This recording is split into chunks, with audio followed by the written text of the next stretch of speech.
Regular commission meeting, 7:00 p.m., Wednesday, May 14th, 2025. Pledge of allegiance, please. I pledge allegiance to the flag of the United States of America and to the republic for which it stands, one nation, under God, indivisible, with liberty and justice for all. Please, can I have a moment of silence? So please don't sit. We lost a longtime founding member of our city this week, and I'd like a moment of silence for him.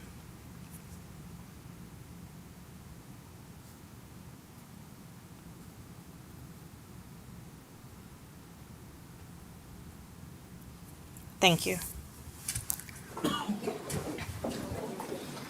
Oh, I'm sorry. Steve Zell, sorry. Yeah, David Zell. David Zell. Sorry. David Zell. He owns La Siesta. Well, he owned La He Siesta. owns quite a few Yeah. mobile home parks, yes. He was Yeah, a very pleasant man. He owns 12 mobile home parks. Well, he owned 12 mobile home parks, and also we have the lease with him for the bamboo clubhouse. Colored Yeah, part of Linear Park. copies. of Yes. it in the Jewish one. Okay. I don't know if you sent it. Roll call, please.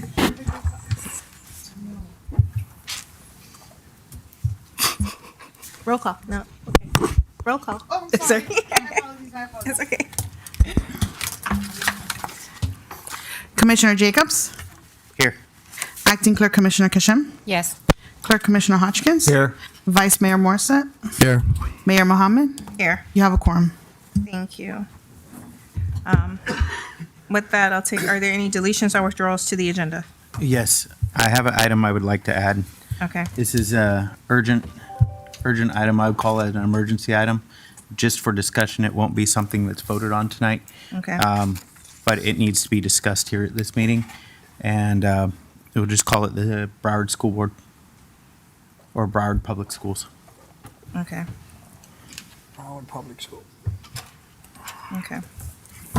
Um, Okay. All right, so we'll put that as 12.9. 12.1, 12.9. 9.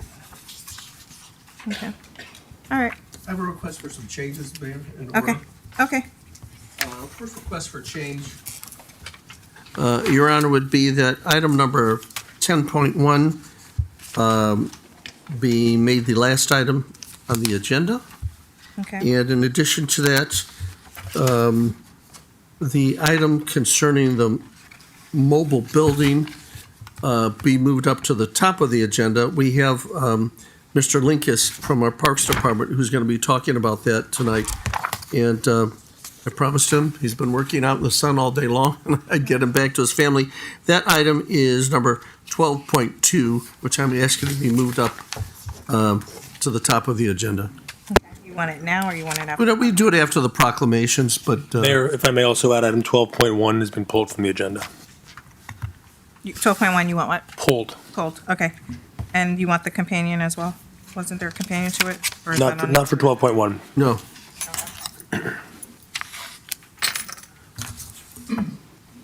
Okay. Okay. I would like to add 2 items. Okay. Let's go, Don. 12.10. Yeah. Whenever. What is it? Whenever. Huh? No, I'm ready. Whenever you'd like to put it. I mean, Okay. You said you're adding, right? I'm sorry? You said you're adding 2 items? 2 items, yes. Okay. What is So after 12.8? 12.10. Wait, which agenda are you looking? Yeah, 12.9 is going to be Broward Public Schools. 12.10 is, which one? What is it? It's pay scale. Pay scale. Okay. Number 2 is the Parks Recreation. Parks and Rec. Okay. Okay. Wait, And do you need Kevin is that here for 11 Parks to and 12? 10 and 11. 10, 11. Okay. Do you need Kevin here for Parks and Rec? Yes. Oh, okay. Do you want to put that up Okay. near the top then, so that we can get Kevin out of here? Okay. Okay. All right, so motion to accept the amended agenda. Is there a motion? Motion to accept. Okay, go ahead. I'll make a motion to accept the agenda As amended. as amended. Yes. Second? Is there a second? I second. Okay. Roll call. Mayor Mohammed, Yes. Vice Mayor Morissette, Yes. Commissioner Jacobs, Yes. Clerk Commissioner Hodgkins, Yes. Acting Clerk Commissioner Kashem. Yes. Motion carries. Okay. Okay, perfect. Okay, so we're going to go to 5.1, Proclamation for National Safe Boating Week. And who has the proclamation? You want to read it? You want to read it since it's closest to you? Sure. Thank you.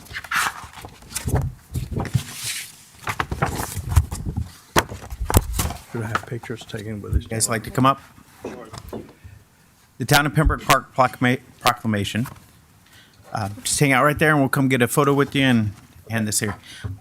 Whereas, through the basic boating and safety procedures, carrying life-saving emergency and distress and communications equipment, wearing life jackets, attending safe boaters courses, and participating in free boater safety checks, and stay sober when navigating, we can help ensure boaters of the American coastal island and offshore waters stay safe throughout the season.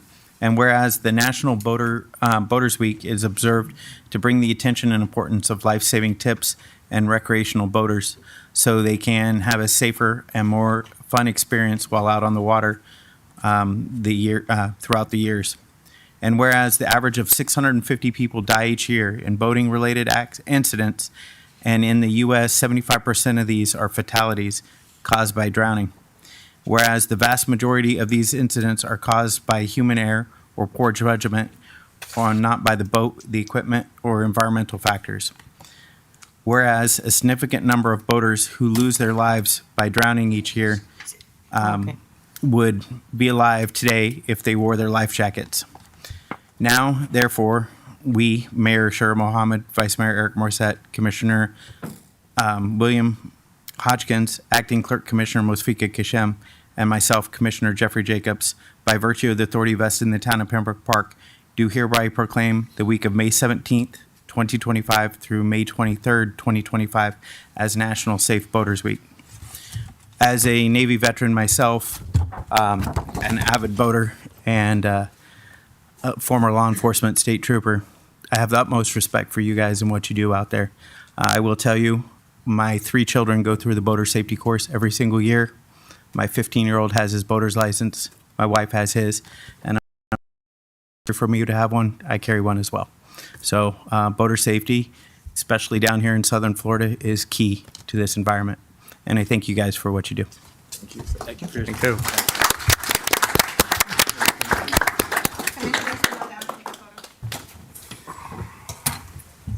You love photos. Come on. I'm gonna go behind you.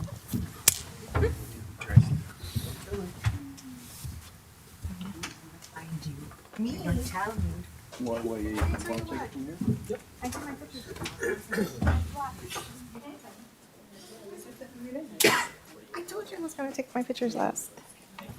Oh, why don't I feel heat?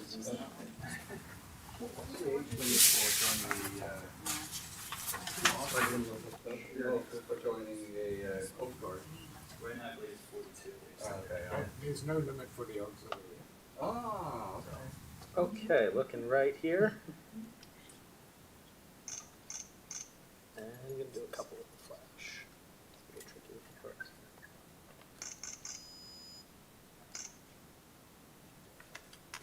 Good, thank you. Thank you.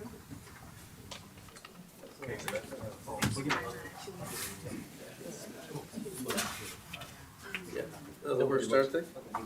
Yeah, you're right. Nobody looks good under Just hang out for a few minutes. Should've brought your reflector. Yeah, reflector. Thank you. It was just the other day I was at their, Cynthia, you have the second one? Okay. You wanna go back again? Okay, let's see.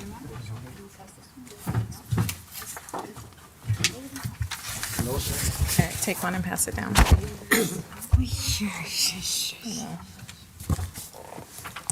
Who's going to read this one? You want to read it? This one, Yeah. Okay. Okay. Okay, so we're going to do 5.2, Proclamation for National Police Week. You know, before you do that, Madam Mayor and Commissioner Jacobs, I think it's appropriate to have all our police officers that are in the room assemble right now because it's really presented on their behalf. So, gentlemen, if you don't mind, all of you wearing the badge of the Can we Proud also have our Pembroke Park former law Police- enforcement come forward as well? Yes, absolutely. We You're have not other gonna law sit there. Come enforcement on out. as well. Anybody who's in law enforcement, Come on, guys. step forward. Y'all ain't hanging out, just sitting there.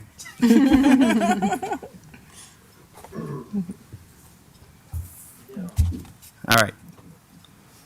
Supposed to take it slow. The Town of Pembroke Park Proclamation, National Police Week. Whereas there are more than 80,000 law enforcement officers serving communities across the United States, including dedicated members of the Pembroke Park Police Department. Since the first recorded death in 1786, there are currently more than 24,000 law enforcement officers in the United States that have made the ultimate sacrifice and were killed in the line of duty. The names of these individuals are dedicated public servants are engraved on the walls of the National Law Enforcement Officers Memorial in Washington, D.C. Many names of fallen heroes have been added to the National Law Enforcement Officers Memorial next spring, including 148 that were killed in 2024. The service and sacrifice of all officers killed in the line of duty were honored during National Law Enforcement Officers Memorial Fund and the 37th Candlelight Vigil last night, the evening of May 13th, 2025. The Candlelight Vigil was part of a National Police Week, which observed this year, May 11th through May 17th.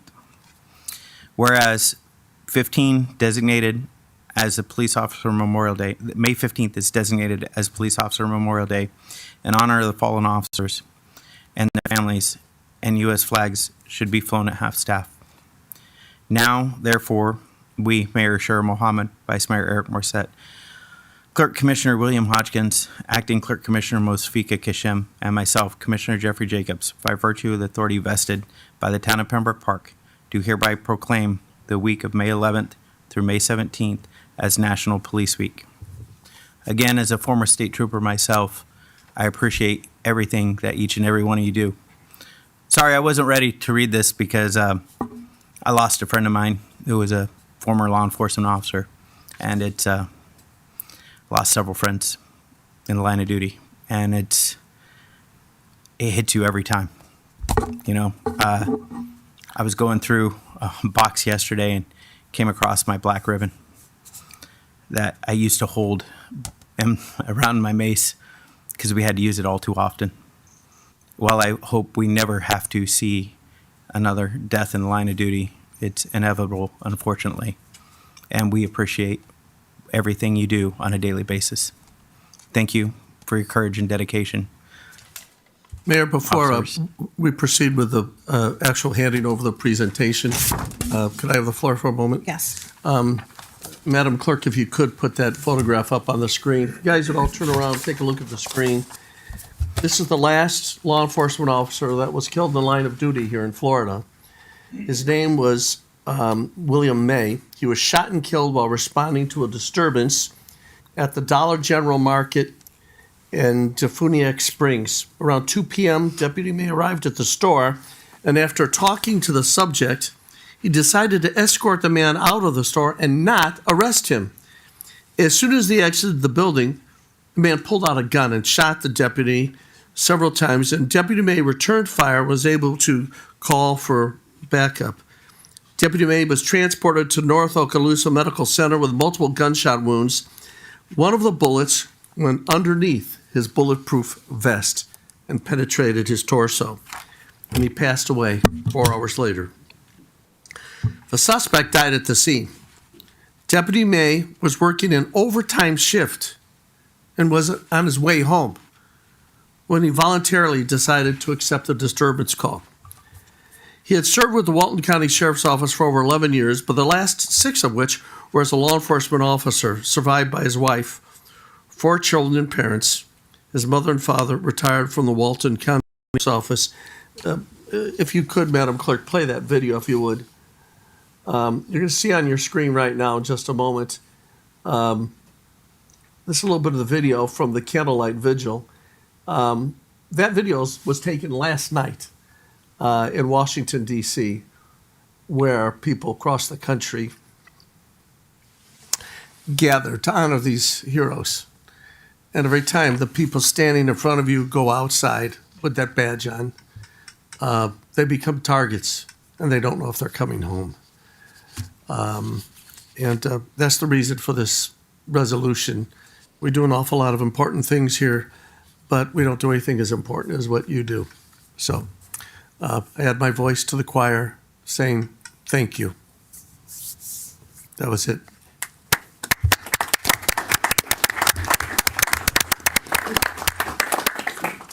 I just realized what the date was, and May 16th sticks with me every single day.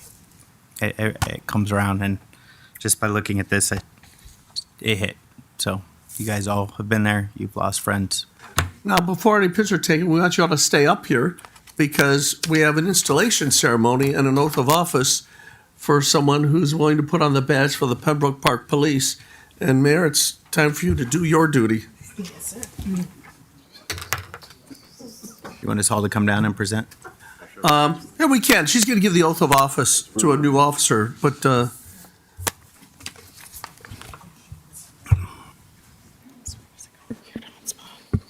where's Officer Pollock? Okay. Oh, get a little closer. I'll let you peek too, just so that if I butcher it. I am Okay. proud and honored to be able to do this with Would you you today. like to have your glasses? Okay. So, By the way, this is Alvin Pollock, ladies and gentlemen, who's our newest recruit, and this is his dad, right? Yes, sir. Well, you should stand right behind him. are you over here, Okay. Angie? Okay. Okay. Hey, darling. This is his mother, Angie. Yeah. Oh, okay. I don't love you. Both mom and dad.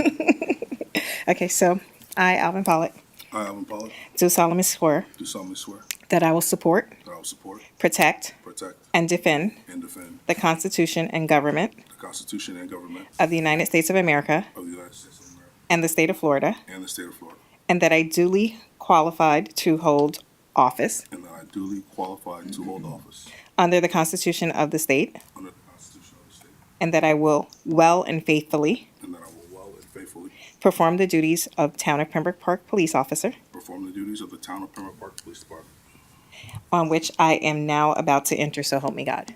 upon which now I'm about to enter, so help me God. Congratulations. Thank you. Okay. Now it's time for photos for everybody. Come on up.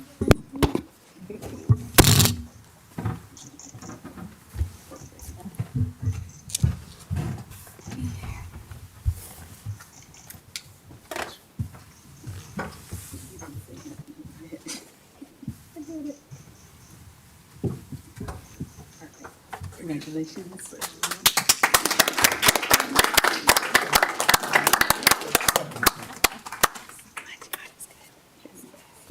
Okay, we're gonna do a group Bring the photo. picture. Thank you. Thank Let's you. let's punch together for a photo, Okay, okay? ready? Let's see. Absolutely. Everybody. You good? Yeah, I'm sorry. Love you, mom and dad.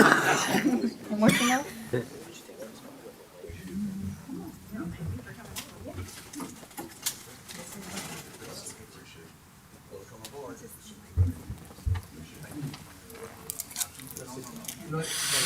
Pose this way. Let's get the mom and dad on the other side. There we go. There we go. There we go. Okay. Good.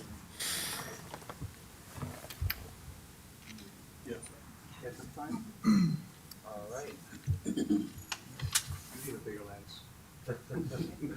All right, everybody looking right here.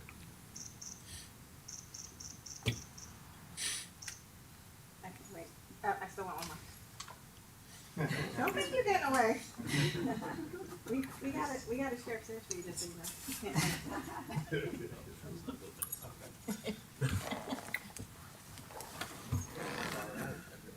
Here.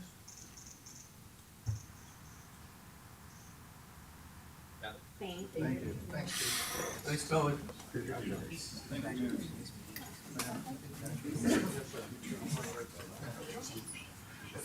Okay, those look like yours. They are, but it's just, they're non-functional.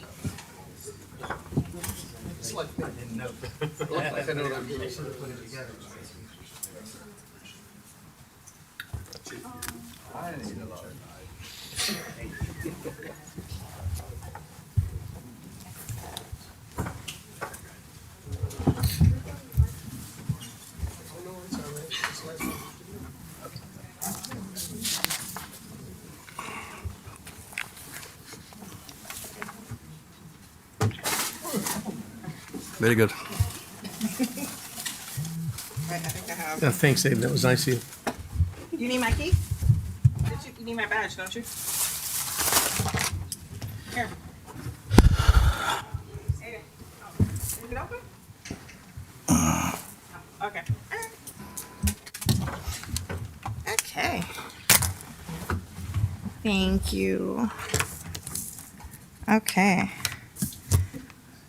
Thank you, guys. I don't know if you guys all want to stick around for the whole meeting. Yes, no, maybe? You're free to sneak out if you want. Okay.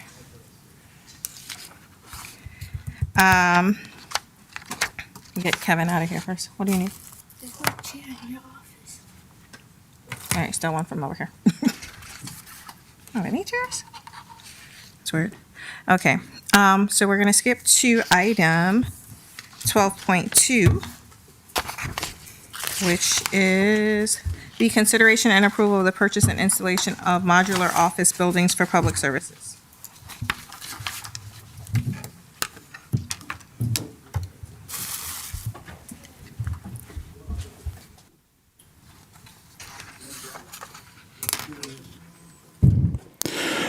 Good evening, Mayor and Commissioners. Here today to seek approval to purchase a 30-foot, or rather a 36-foot by 56-foot triple-wide module unit from Fabricon Modular. This building would provide a much-needed functional workspace for staff currently operating in a facility that is no longer suitable for this need. Joining me today is Kevin Linkus, whose office is currently in this facility to give his perspective on his current workspace.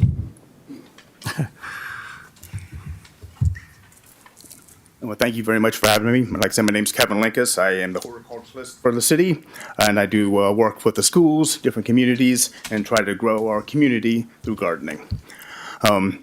With me working in that building, along with the Public Works Department and the Parks Department, I get to see guys are out there every day in the heat doing work that most people wouldn't want to do. Not just hard work, but work that requires technical skills, teamwork, and then they come back to a building that's not the nicest building in the world. We've all seen it. I think putting something together, either revitalizing that building that we're currently in or the one that we're mentioning now, would make a big difference in the backbone of the people who work in the city. You know, my father worked in a factory for 46 years, and I would see him come home every day, tired and beaten and sweaty, and to see the guys that I work with to go through the same thing. And they're all a great team. They all work well together. They're happy.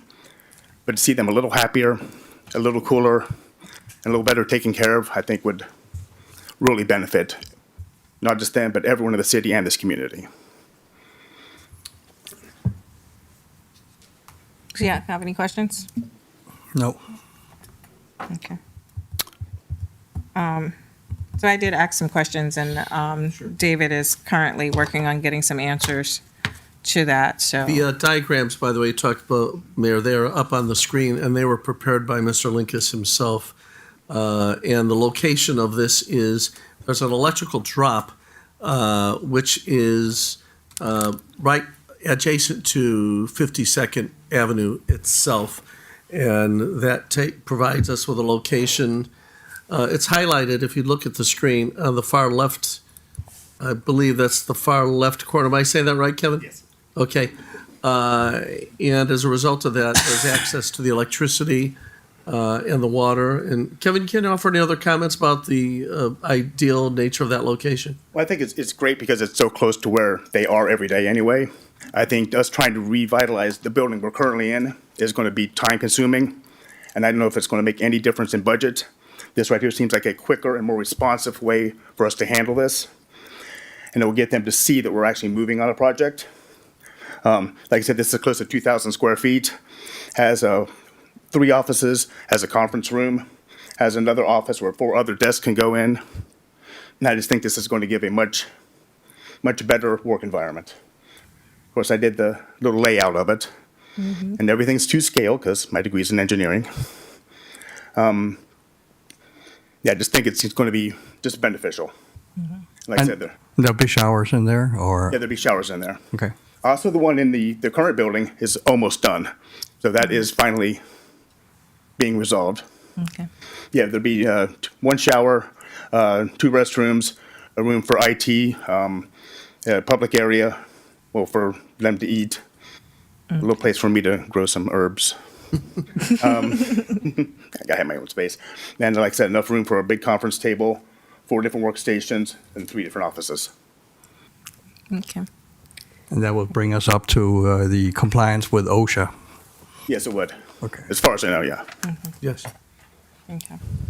Okay, so the only thing that I was having a conversation with him about was to make sure that we do check with Florida Forever to make sure that we are allowed to put it there, because there have been issues with the funding source. So I would entertain a motion to approve this module pending Florida Forever Trust approval to actually be able to use the park to put it there.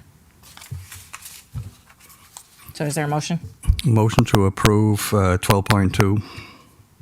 I second it. Roll call. Commissioner Jacobs? Yes. Mayor Mohammed? Yes. Acting Clerk Commissioner Kashem? Yes. Vice Mayor Morrison? Yes. Clerk Commissioner Hodgkins?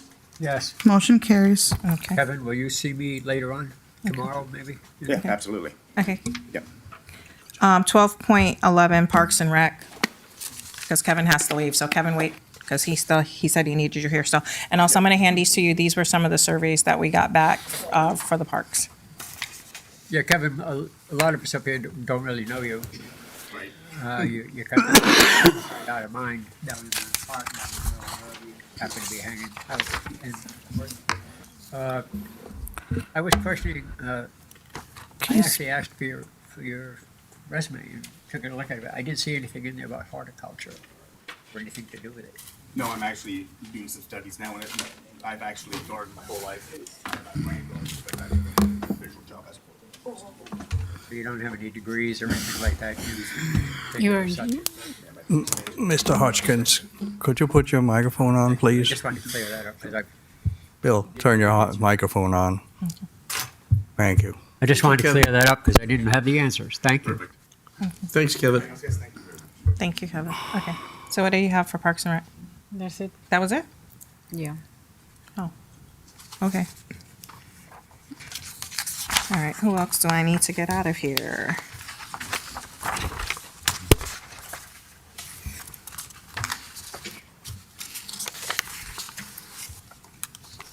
Okay.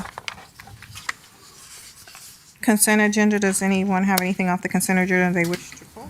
I had a part 2 to that. Did you skip that? Always the same.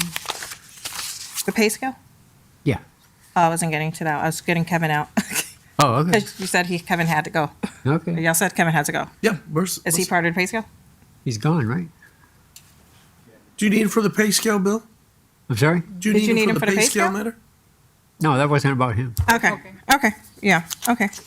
Consent agenda. Does anyone have anything from the consent agenda they wish to have to pull? She's coming back to it. No? Okay, so then I'll entertain a motion to adopt the consent agenda. If I may, Mayor, you may just want to have public comment prior to adopting the consent agenda. I don't know if anybody from the public wants to speak on any item on the consent agenda. Yeah, I was leaving that. I was skipping that. I was saving it till later. Okay. Yeah. All right. Is there a motion for the consent agenda? I'll make a motion to accept the consent agenda. Is there a second? I second. Roll call. Vice Mayor Morrison? Yes. Acting Clerk Commissioner Kashem, Yes. Mayor Mohammed, Yes. Clerk Commissioner Hodgkins. Yes. Commissioner Jacobs. Yes. Motion carries. And if I could just state for the record that the consent agenda include the commission's setting of a proposed millage rate for your upcoming fiscal year. That'll be transmitted by your finance department to the property appraiser's office for advertising, and the trim notice will be a predicate to your budget hearings in September. So, thank you, Mayor. Thank you. Okay. I'm going to do the awning by Valrose. So 8.1. Michael? And if I may just read the title on this item, and this, for the record, Mayor and Commission, is a quasi-judicial item. It is Resolution 2025-018, a resolution of the Town Commission of the Town of Pembroke Park, Florida, approving a sign variance application number at 25 SV-01, granting 4 sign variances for the property located at 1730 Southwest 30th Avenue, Pembroke Park, Florida, providing for conflicts, severability, and providing for an effective date. And I would just ask anybody who intends to speak on the item just to be sworn in, just because it is a quasi-item. Do you swear or affirm testimony you'll give this evening will be the truth and nothing but the truth? I do. Thank you, Mr. Von Muellen, and Madam Mayor, Commission on the floor of your consideration. Okay. Yes, good evening, Mayor, Commissioners, Mike Von Muellen with Keith. This is a request for 4 variances. It's actually 2 variances for two signs. They are concerning the height of the letters and the length of the sign. This item was discussed at the Commission workshop in April, I believe, and we were able to put it on this agenda for consideration. This is the property. It's located at Pembroke Road and Interstate 95. You broke it. I guess It's okay. I It did. means that we already covered it. If there's any questions from the community, we can ask them right now and keep it going. All right. Is there, I'll open the public hearing. Is there anyone from the public wish to speak on this item? No? Nobody from the public wants to speak on this item? Okay. Then I will close the public hearing and bring it back before the commission. Is there a motion? Motion to approve 8.1 I sign second it. variance. Okay. Roll call. Clerk Commissioner Hodgkins. Yes. Vice Mayor Morissette. Yes. Mayor Mohammed. Yes. Commissioner Jacobs. Yes. Acting Clerk Commissioner Kashem. Yes. Motion carries. Okay. See, Mike, that's quick, right? Yes, Like when things go. I understand. down. Okay. Oh, what are we talking about? 8.2, Pembroke Park Villas LLC. And again, for the record, Mayor, Commission, if I may, Resolution 2025-019 is a resolution of the Town Commission of the Town of Pembroke Park, Florida, approving a site development plan for application 22 SP-02, located at 4945 Southwest 41st Street in Pembroke Park, Florida. That's the Pembroke Park Villas 28-unit townhome project, superseding conflicting resolutions, providing for an effective date. Again, this is, excuse me, is quasi-judicial. I know we have the applicant represented by counsel here. I would just ask anybody who intends to speak just to be sworn in. Mr. Montague and others, do you swear or affirm the testimony you'll give this evening will be the truth and nothing but the truth? I do. The answer is yes. Thank you very much. Madam Mayor? Yes, Mayor and Commissioners, this item is for a site plan approval for Pembroke Park Villas. Again, this was at the April workshop as well. For your consideration, it's now here for approval. It is for 28 townhomes. I'll give you it's 4 separate buildings. There's 28 total units. Each unit has a garage as well as a driveway. This is the location of the site.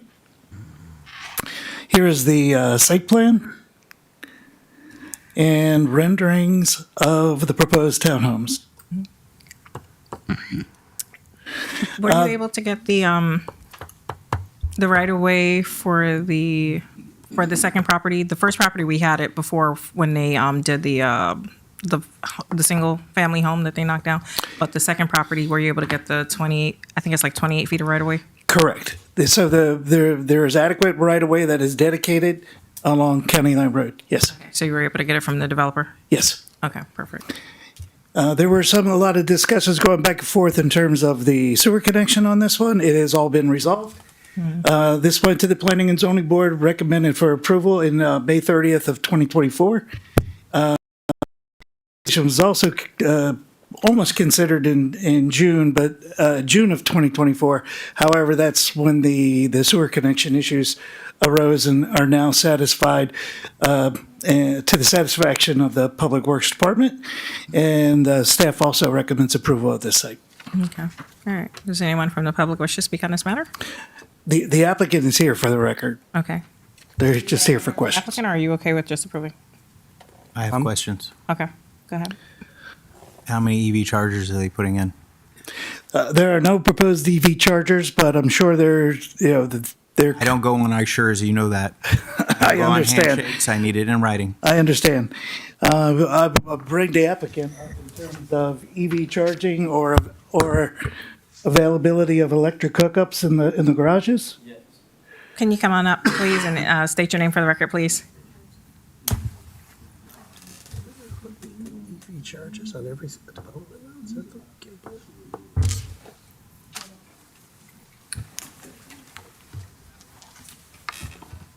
Asking about how we're gonna charge for the sewer, right? No, the Good afternoon. I just want to state for the record, my name is Melissa Armenteros. We're one of the attorneys representing Mr. Outerball. What is it that you're trying to explain about the EV charger so I can No, help you? The question is about the charge for the. Will you be adding them is this question? Okay, yeah, we're gonna have those IV outlets on the each house. On each house. So he intends to have the EV chargers on each house. Okay, I don't go off intent because that never happens. Wawa was supposed to put in 10 EV chargers when they built Wawa.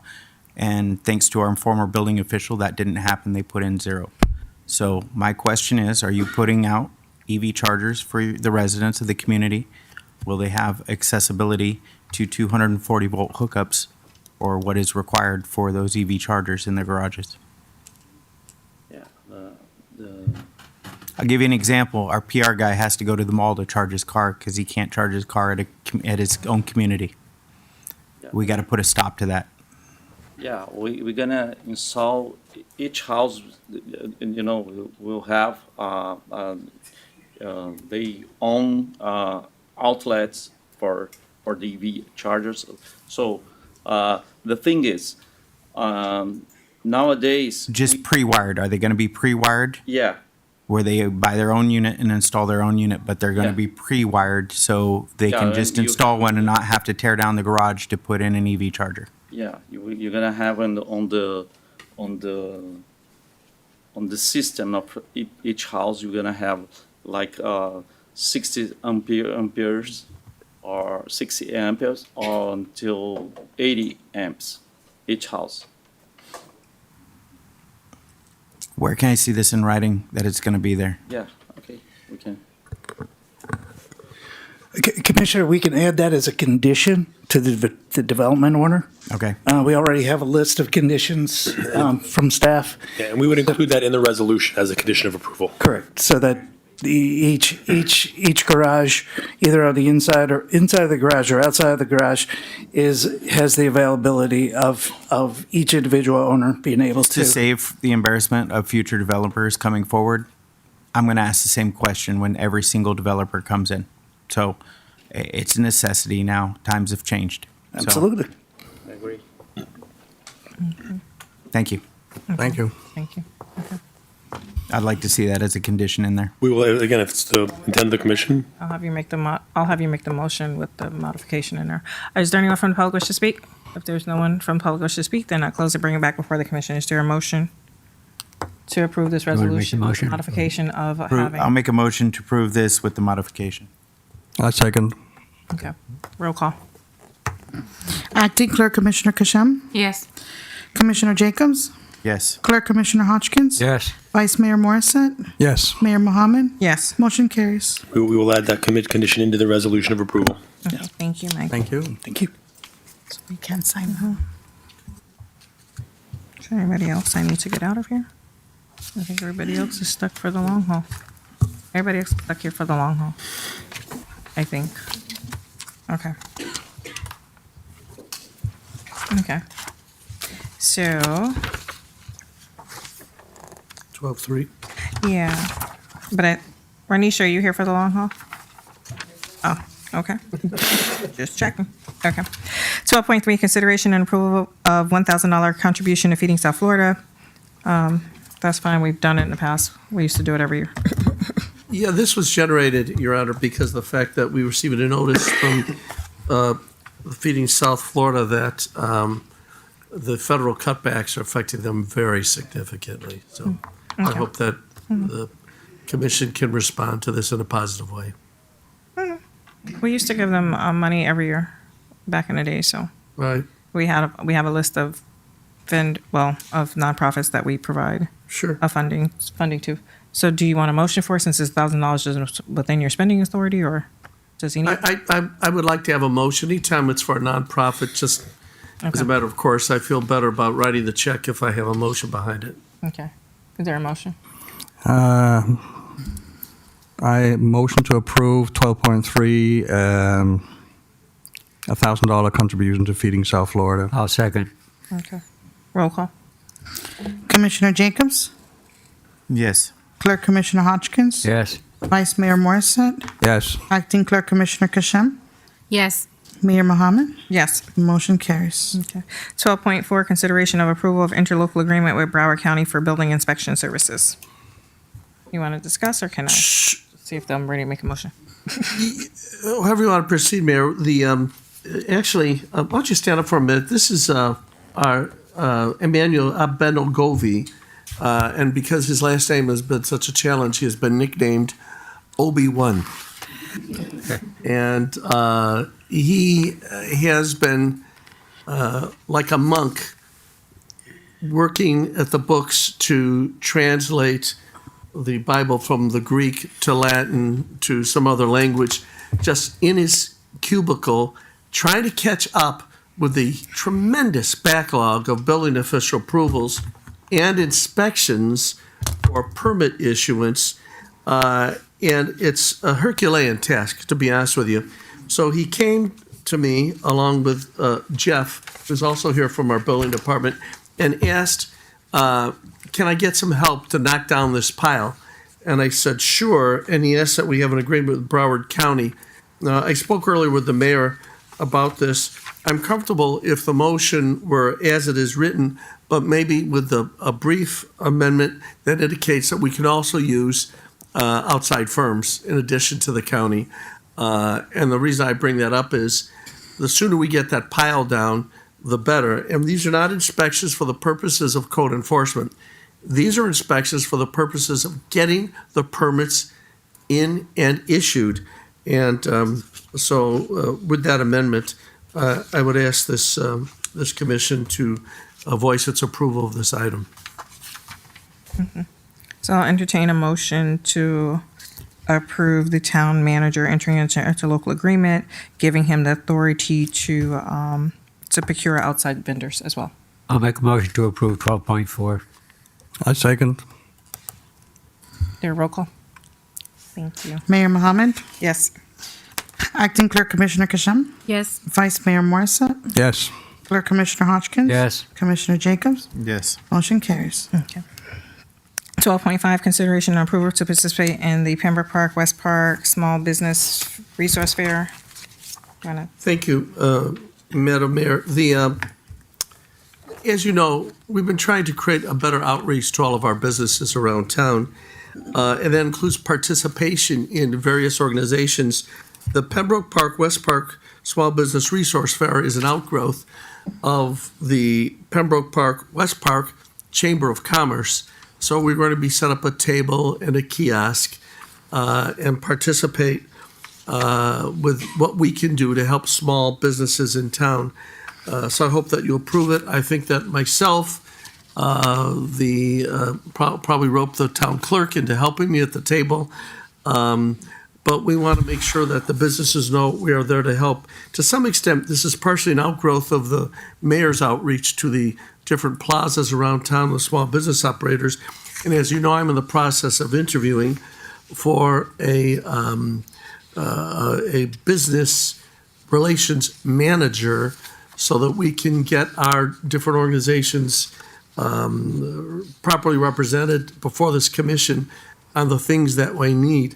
We have, last count, we just had an influx, so we had a 50 small business increase in our businesses in this town this year over last year, and that's somewhere between 600 and 700 businesses in town. So we're looking forward to this event and ask for your positive approval of this item. Thank you. You guys gonna make a motion to participate?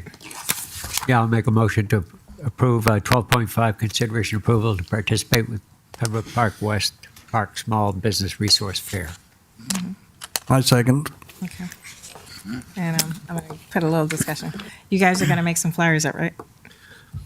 Flyers, and we'll probably give out little cupcakes with the Pembroke Park on the very top as well. Yeah, we're gonna Okay, we're and gonna the- do it upright. The banners for when we use for FITSE, they're sitting in my office, so you already have those ready to go. We'll need the combination to get in there, but yes. Yes, we are. Listen, Mayor. I'm trying to get them out of my office, so Okay. that's why I'm kind of like I don't blame you. throwing that hint out there, like, yeah, we got the banners already, so yeah, it would be great to use them. Okay. All right, thanks. Roll call. Vice Mayor Morissette, Yes. Clerk Commissioner Hodgkins. Yes. Mayor Mohammed, Yes. Commissioner Jacobs, Yes. Acting Clerk Commissioner Kashem. Yes. Motion carries. Okay. 12.6, discussion and consideration of authorizing the town manager to enter into agreement with FAU to conduct a redistricting study. Pass it over to you. Yeah, Mayor, Commission, good evening. This is an item the mayor and I have had some conversation about over the years, but I think this has recently come up at a commission meeting within the past number of months as well. The town is far out of date in the context of its redistricting.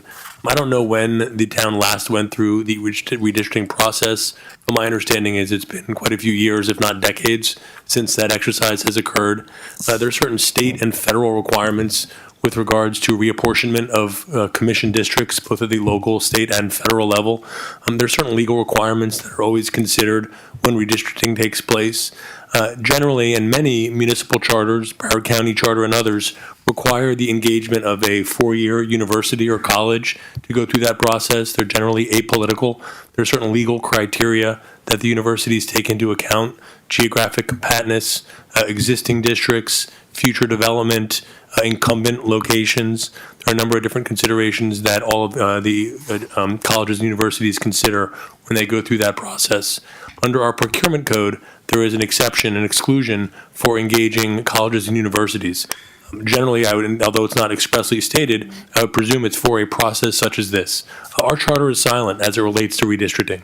I think that was one of the recommendations your charter review board last year had actually suggested, was implementing a process that required redistricting every 10 years, which is fairly standard. Usually it occurs around the time of the census, when you have a as it relates to a population of a municipality or local government.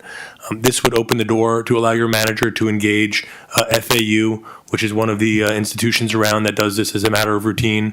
I know that FAU recently did Broward County's redistricting last time around. They've done a number of municipalities throughout South Florida. What they typically do is come in and will analyze all future development going on. They'll work with your building department to determine how many certificates of occupancy have been recently issued by the town, how many development applications are pending by the town. They'll look at your current districts. They will probably hold a number of public hearings to garner some community input to get a sense as to how your geographic commission district should look. It's usually a 3 to 5 month process. At the end of that process, they will not tell you what your commission districts should be. What they'll usually do is come in and give you 3, 4, 5 different configurations that all comply with the requirements of state and federal law as it relates to that process. Again, you've got a little bit of cushion with regards to timing, because the districts would be implemented in advance of your April 2027 election. So you're right in a good window to the extent to get districts in place prior to that election. Again, that's the predicate, the general framework for the item. We have had some conversation with the consultants at FAU. They're certainly willing to assist the town if it's the will and interest of the town.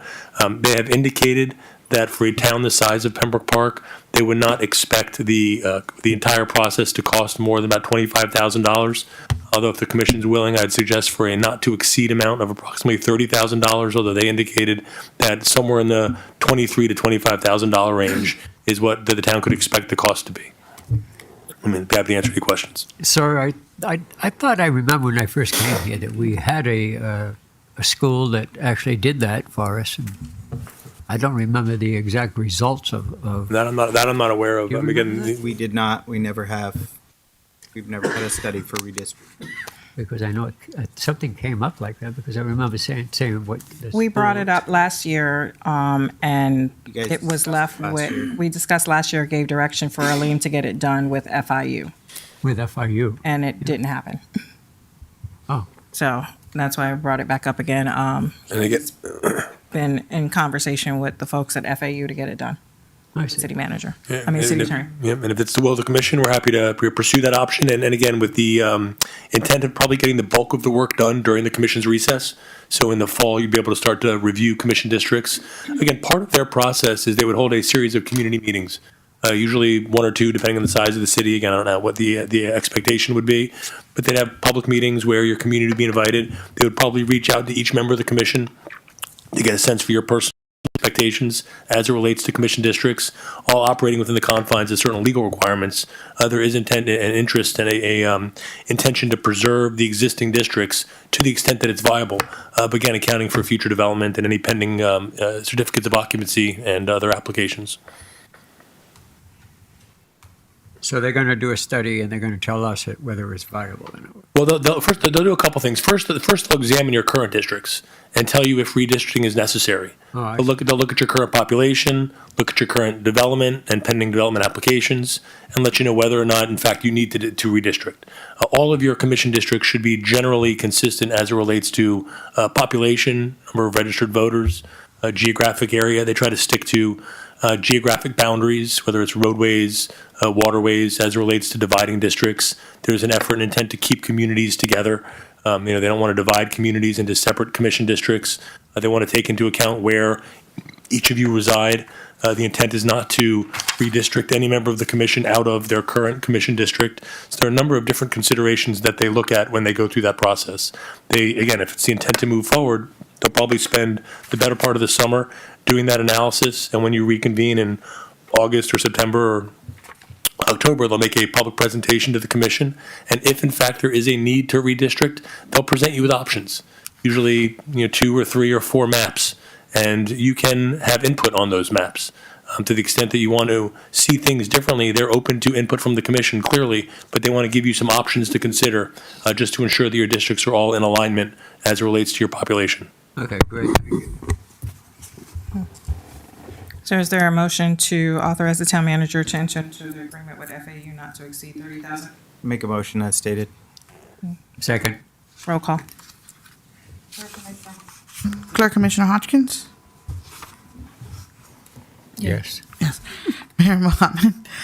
Yes. Yes? Did you say yes? Yes? Oh, sorry, I didn't hear. Mayor Mohammed? Oh, yes. Vice Mayor Morissette? Yes. Commissioner Jacobs? Acting Clerk Commissioner Kashem? Yes. Motion carries. Okay. 12.7, consideration of approval of a resolution delegating the town manager to negotiate and execute as needed during the commission's summer's recess. Just for the record, if I may, Mayor Commission, for the record, resolution number 2025-020, a resolution of the Town Commission, the Town of Pembroke Park, Florida, authorizing the town manager or his designee to negotiate and execute as might be necessary during the commission's summer recess, contracts and change orders above the town manager's purchasing authority, providing for conflicts, severability, and providing for an effective date.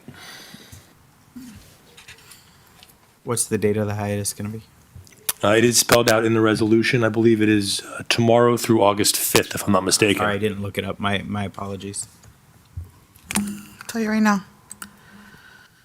So same procedure as last year. If I may, there actually is one significant change. Last year, you may recall the commission delegated certain hiring authority to the manager. That is not included in this resolution. This resolution relates entirely to the ability to enter into contracts and enter into purchases of goods and services in excess of the manager's authority. Anything that the manager enters into pursuant to this resolution will come back before the commission for ratification at your first meeting in August. That's how I read it. I have no further discussion. Okay. Make a motion to approve Resolution 2025-020. I'll second. Roll call. He's fast today. Vice Mayor Morissette, Yes. Acting Clerk Commissioner Kashem, Yes. Commissioner Jacobs, Yes. Clerk Commissioner Hodgkins. Yes. Mayor Mohammed. Yes. Motion carries. 12.8, discussion of town attorney's memorandum on outside employment. All right. Got an email the other day from the town attorney explaining the outline of hiring. So we have a procedure for hiring here in Pembroke Park. We use HR. The position has to be published. For any position, we just can't randomly go out and hire people and bring them in. They have to go through the proper procedure for every position in the hall, in town hall, even if they're working directly for the commissioners. It appears these proper steps were not taken in this case, from my understanding from this email. As you all are aware, I'm not here except for commission meetings, so I was only made aware of it through this email, and it raised some red flags for me. So that the proper procedures weren't followed, and more so that this person is also an elected official in another municipality. We had a problem with that before, years ago, with the town manager here being an elected official in Plantation. So, so this isn't the first time seeing something similar, different circumstances, but similar. So wondering if anyone else had any input on this. No, I think it should follow suit. We always put things out for bid. Out to just out there to have people come and apply for the jobs, and I think that's the way it should have been handled. If it wasn't, then we need to fix it.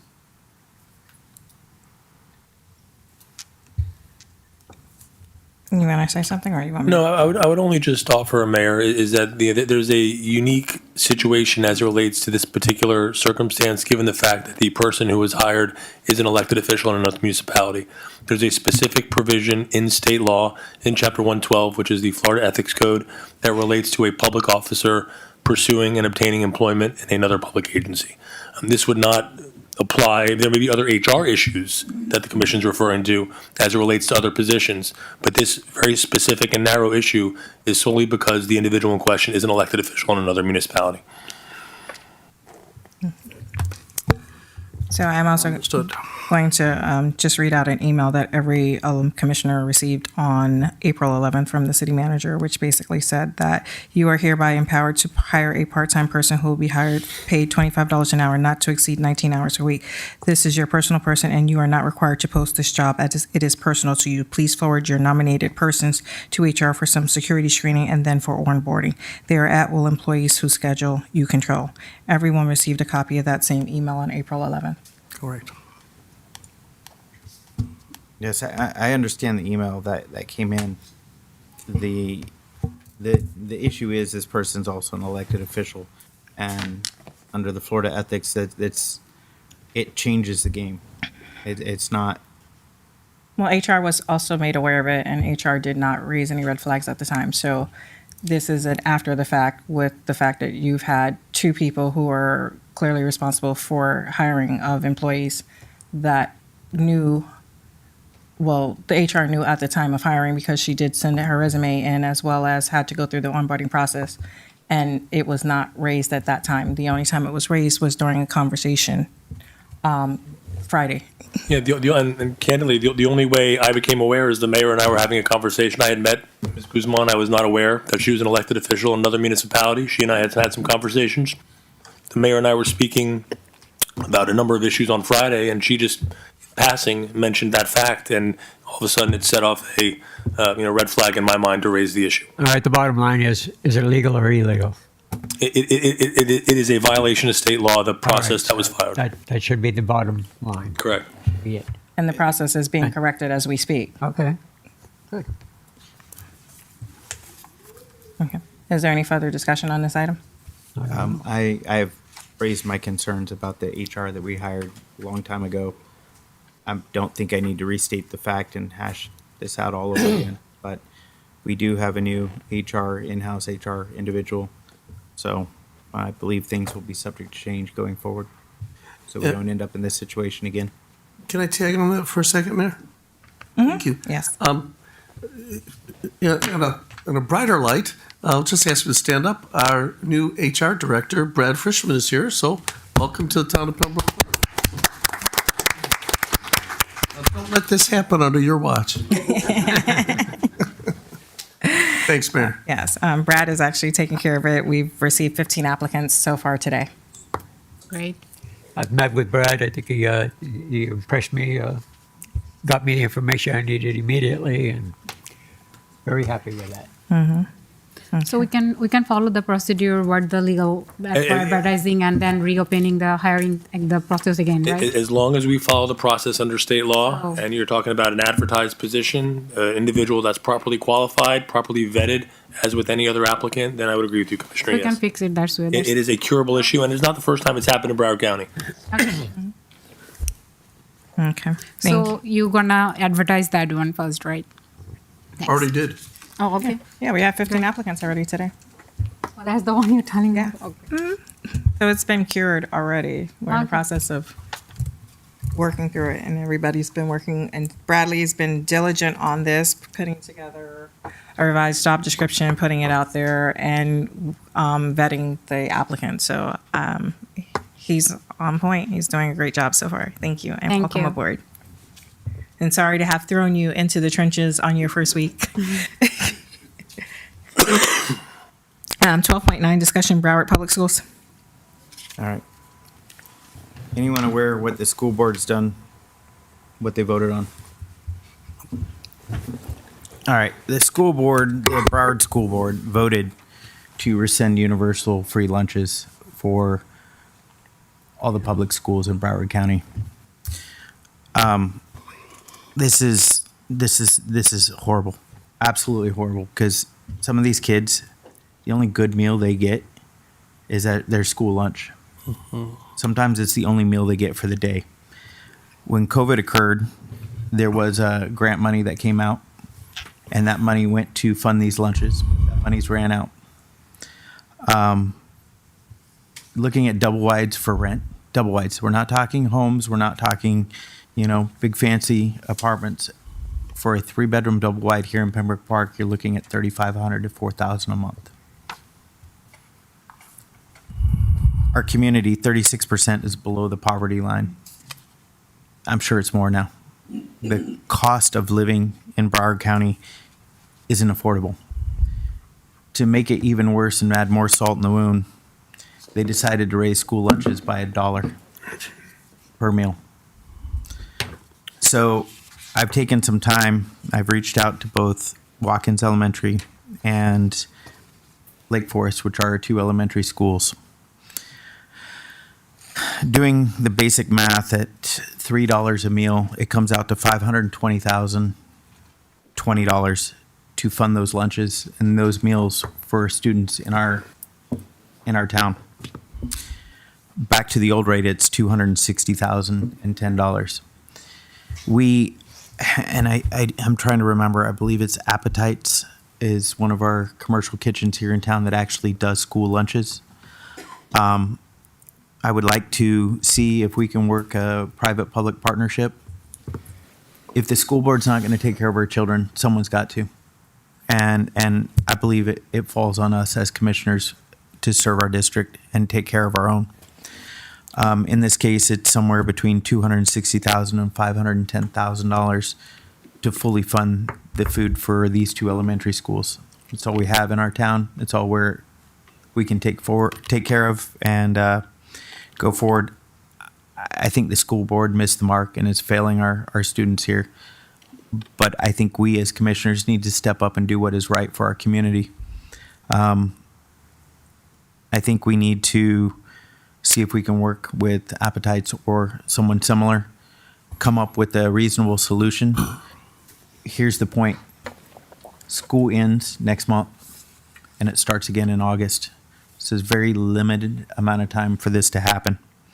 So over the break, I'm going to continue to work on this project. I'd like to work with the manager on it with support of this commission to find a solution that we can put on our next meeting and discuss how to take care of our students here in town when it comes to their lunches and breakfast. So this is what we should be doing as a society. And it killed me to see that happen today. So, Is there any chance at all they'll reverse their decision? no, no, That's terrible. it's done. And they raised the price $1 a meal. It's terrible. So it is. But I think Pembroke Park should lead the way in Broward County, step up and take care of our 2 elementary schools and show our schools and our residents that they mean something to us. Now, a lot of these residents, students also live in West Park. We might be able to work out an agreement with West Park. And I'd like to lead this and take charge and work out an agreement with West Park to try and take care of it. Maybe with both cities, we can split the funding and work some deal with a couple kitchens or something to take care of our students. I'm not sure the legalities, so I'll have to work with you, Mr. Horwitz, on this, trying to figure out a solution. But I believe it's the right thing to do. I'd be happy to dedicate any time you need to for something that worthwhile. Yeah, I agree The with sunshine violations, it's going to have to be one commissioner for this. I agree with On Mr. the Jacobs. dais is what's needed. Can we make like that you talked about with for other issues that we make a nonprofits through the town so we can contribute to, but also maybe get contributions from other charities. Okay. I'll also tell you that in the past, you've had businesses that would, before the ARPA funds was paying for the lunches, you had businesses that would actually put money into the cafeteria plan at each school in order to subsidize the lunches for the kids who had to pay their fair share portion that the school boards was requiring. So you can actually donate money directly to the school cafeteria fund. You just have to reach out to the school, each school individually. Second, American Beverage has a grant program available. We spoke with them when we was up in DC. I think this would be a great grant for us to go after for this because they've given money to like Opalaka to open up a supermarket in their city because of the fact What is the company name? American Beverage. I sent it to D. D has the information. American what? American Beverage. Beverage. Yeah, American Beverage. So I think this would be a great opportunity to reach out and utilize that grant source. And Dee has the contact information. I had given it to her last month. So I think that's a great idea. It's definitely something we should. And Renisha's over at the school, so Renisha can also be a great resource for you. She's over at the elementary school. I got direct contact with both principals. I don't Okay. think I need any help. Mayor, we'll work internally to make sure this happens. I do want to make sure the commissioners understand, because of the school year, I mean, it comes up pretty quick in August. So I may ask you to convene a special meeting so that I can have direct commission action taken during your hiatus. I know you don't like to convene during the hiatus, but I will make sure the town clerk checks your schedules. I know some of you have travel plans, but as long as I get a quorum during the summer, and we can convene a special meeting, we can actually take some action on this sooner than you think. The school year starts beginning of August for the 2 elementary schools here in town. We'll have to act quickly to create enough lead time. That's why I added this to the meeting the way I did. There's no time to wait. It's got to start moving forward now. Okay. All right. So is everybody okay with Commissioner Jacobs working on it? Yeah. Absolutely, and I will express my support to it, even if I should not be able to come to the meeting where we vote on it. Okay. All right. Thank you. 12.10 is pay scale. Commissioner Hodgkins. Yep. Okay, I believe we're on pay scale, correct? Yes. Okay, there was a issue that came up a couple of weeks back where we were going to give an employee a raise and a different title. And by doing that, we were given information that he is currently, because of his overtime, was making over $100,000 a year, and this and that and the other. Well, I checked with finance, he never made over 80,000. So we were basically given some false information. Now, I know the mayor, I know you corrected yourself in an email a week later, but when we're making these type of decisions, it's very important that it's imperative that we have the facts. We're not guessing or fabricate info. So I think it's important that that the subject is a dedicated hard worker. He deserves what he got, but it's not about the individual being deserving. It was about getting the facts up front so that we know when we're bidding with the taxpayers' money that we're doing the right thing.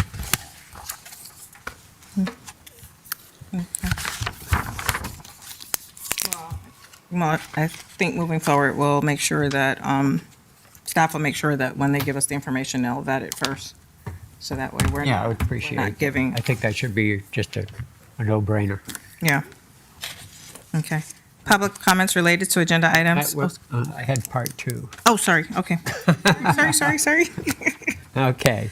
Part two was the voting public. That's you folks out there. The voters by referendum asked us to do a very simple task. They asked us to rotate this commission every 2 years. It was voted on and it passed. Okay, we've moved, What was okay, sorry, not- hold on, you what need was to let not everybody know asked that was- it's let me 10.1. finish. Let me Well, finish. you need to announce the item What was number. not asked was to vote whether to rotate or not. That was not asked whether we should or not. It was said to rotate. It's very clear what is written. So in good faith, we must do as directed and rotate the commission. Simply put, the mayor steps aside and the vice mayor takes over, and that's the order of succession as it moves down the line. So with that said, Miss Mayor, will you please turn the gavel over to Mr. Morissette and welcome him as the next mayor of Pembroke Park by the voters' request. Okay. So that is not what the resolution actually says. And I'll let the city attorney chime in on what the resolution actually says. But also I want to announce for the record that we have switched from item 12.10. I would rather hear. Hold on, we've switched from hear item our 12.10 point. to item 10.1, just so that the record is clear, because we were still on 12.10 when you started on 10.1, and we got to make sure that it's clear on what item we are. So let me get this right. We're going from 12:10 back to like 10:1? 10.1, yeah. Okay. And I was actually going to do the public comments first, but okay, since Encourage you to open public comment prior to action on that item as well, Mayor.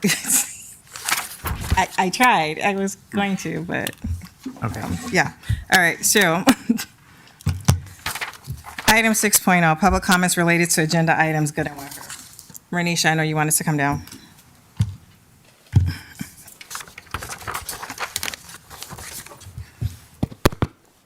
You have to hit the button. Sorry. State your name for the There you record. go. Is it green? There you go, yep. No, I had turned it off. Good evening, Mayor and Town Commissioners. My name is Renisha McNeil. I am the owner of Smart Bridge Academy, a after-school summer camp that is new. I did send an email over to town manager with flyers and information on the program. I am a resident in Pembroke Park. I sat on the planning and zoning committee. Basically, my program is I'm asking to request support funding for Smart Bridge Academy academic camp. It's an enrichment camp that's locally driven, designed to serve children and family of Pembroke Park.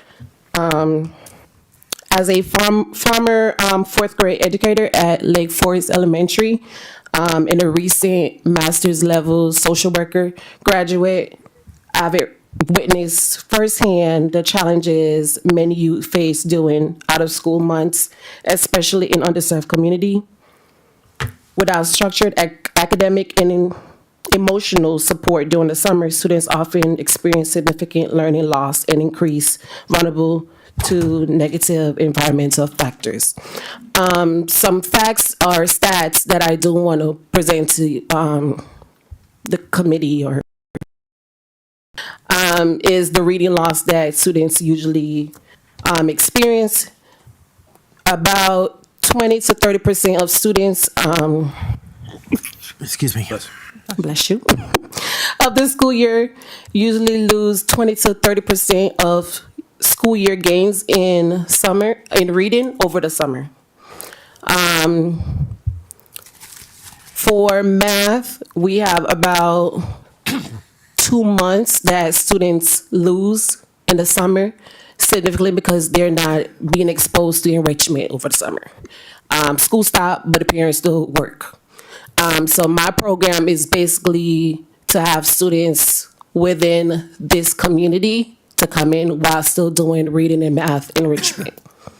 I did provide like a somewhat of a budget request of what I was asking for or hoping you guys would vote on or discuss. Several activities that we'll be doing over the summer, such as offsite of going to the zoo, Spears Bowling, TY Park, the Real Food Academy, and only one transportation. We are providing a lot of it, but asking for some type of support in providing this program. Okay. So you're looking for a sponsorship from the town for your events. What amount are you looking for? What's the cost of the zoo or which? Okay, so would you like for us to sponsor? So I did have a total of $1,792.21, estimated of 30 students, but this is contingent based on the enrollment. Okay, repeat the number one.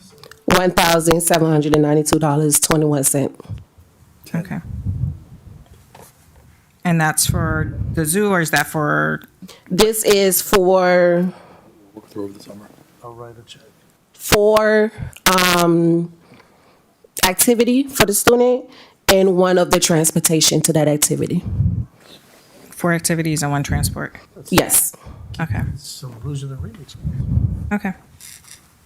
I know this is a public How do we comments, do but can we give direction to the city manager? I would delegate that to the manager again. Can I say one thing, Yes. 1 second?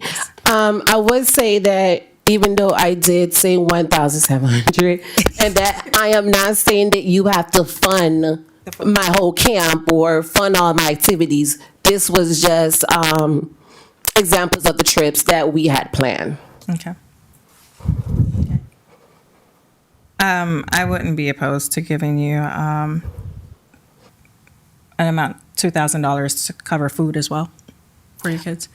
That would go into snack because we do have free breakfast and lunch to all students and other students within the community. Okay.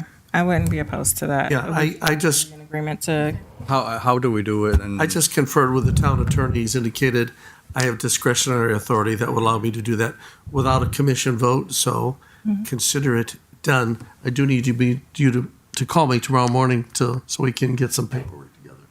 Oh, thank you so much. Thank you, guys. Okay. Thank you. okay.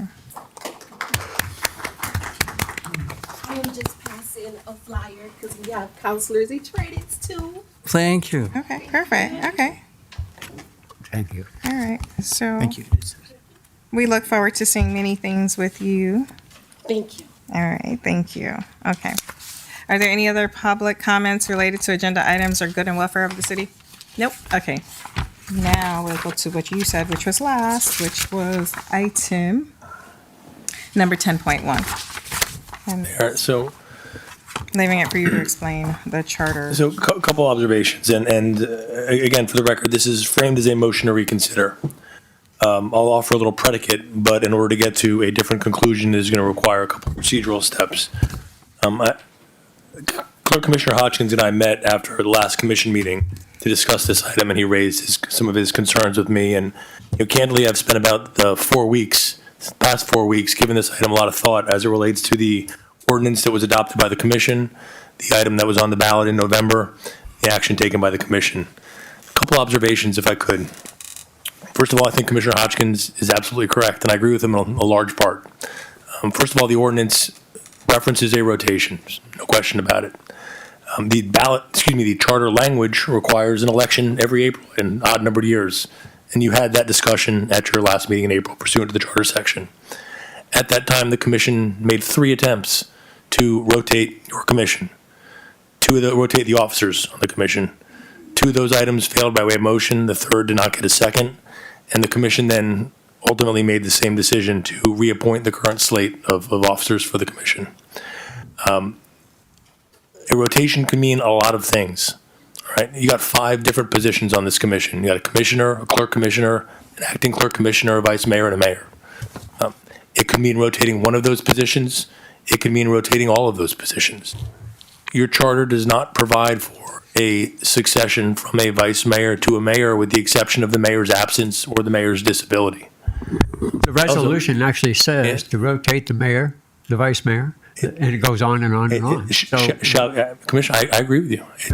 I'm not Commissioner. Do you have the text right here? I'll read it if I could. Yes, please. So the Pembroke Park Charter currently provides for the appointment by the town commission of the mayor commissioner, vice mayor commissioner, clerk commissioner at the first regular meeting following every election.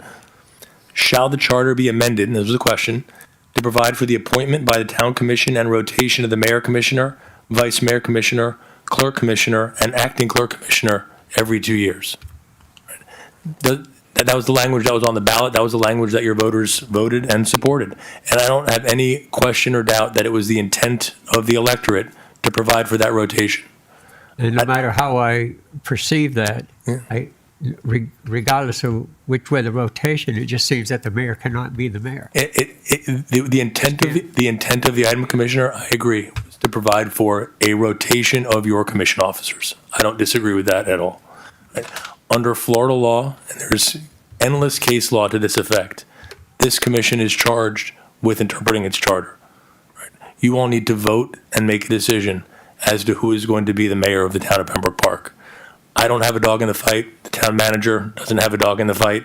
This is an issue for the commission and for your residents who have voted in support of a rotation every 2 years. If the commission wanted to uphold the intent of that charter amendment, I would agree. It would provide for a rotation. That is what the ballot question said. This commission needs to make a decision whether or not it wants to embrace the intent of that item and make a change. Well, that's a fancy way of saying, do we want to follow what the voters wanted, or we're going to deny them what they wanted? That is a decision this commission needs to make. I agree with that, Commissioner. I think that is the question for the commission. And I think we should do what the voters asked and rotate the commission as directed. That is a question for the 5 of you.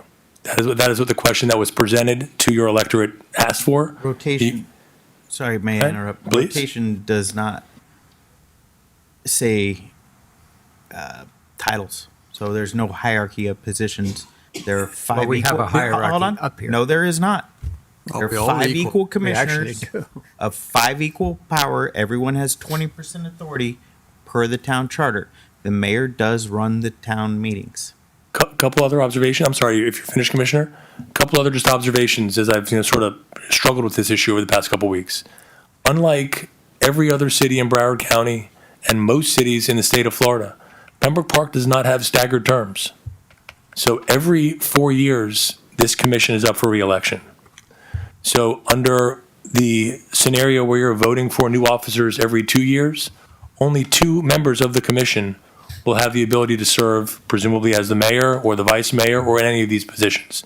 Because again, you don't have a rotation each year. And if you had a rotation annually, then 4 of the 5 of you would presumably get that opportunity. But this commission needs to decide what the word rotation means. I There are agree. towns out there that do rotate every 2 years. I'm sorry? I said there are towns out there that do rotate, correct? There are towns out there that rotate every year. Rotate their commissions. I'm sure that there are. I can name you quite a few that rotate their mayor every year. I'm not sure I can think of one offhand that rotates every 2 years, but I'm sure that they are out there. Yeah, I don't question that. So once again, I state, are we going to follow what the voters wanted? Or are we going to just deny it like it didn't happen? And why did we even go through it? Why did we go through this whole process of putting it on a ballot for them to vote on if we're going to deny them what they voted on? I think that's a question for your colleagues, Commissioner. Any answers? So, I would not. So will you please pass the gavel to Commissioner? unfortunately, there needs to be a vote Yeah, for where the If I gavel may, vote has to be made. as a matter of procedure, I would suggest a two-step process. The first motion that would be in order is a motion to reconsider. If that motion passes, then the substantive item is back before you this evening for consideration. All right, I would like to make a motion to reconsider. No, it's funny because I still don't get the opportunity to actually speak on the item that is before us because I keep getting interrupted. So I'm going to say this. There are cities, there's several things that's going on here. One is that there seems to be animosity towards me regarding this item and the fact that I am not the one stepping down or moving or rotating or whatever. But the resolution that was passed, the charter amendment that was passed, was the entire board. There was one motion for the mayor's position. Again, as he stated, it failed twice. And then the third time it didn't get any traction, and then the fourth vote. This is not something that I did all by myself where I'm just holding on to this seat or holding on to this position. This was something that was voted on by this entire commission.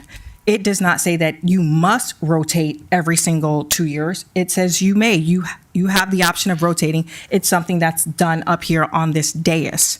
There are cities where, and let me finish because everybody else gets to speak, and every time I start speaking, somebody interrupts me.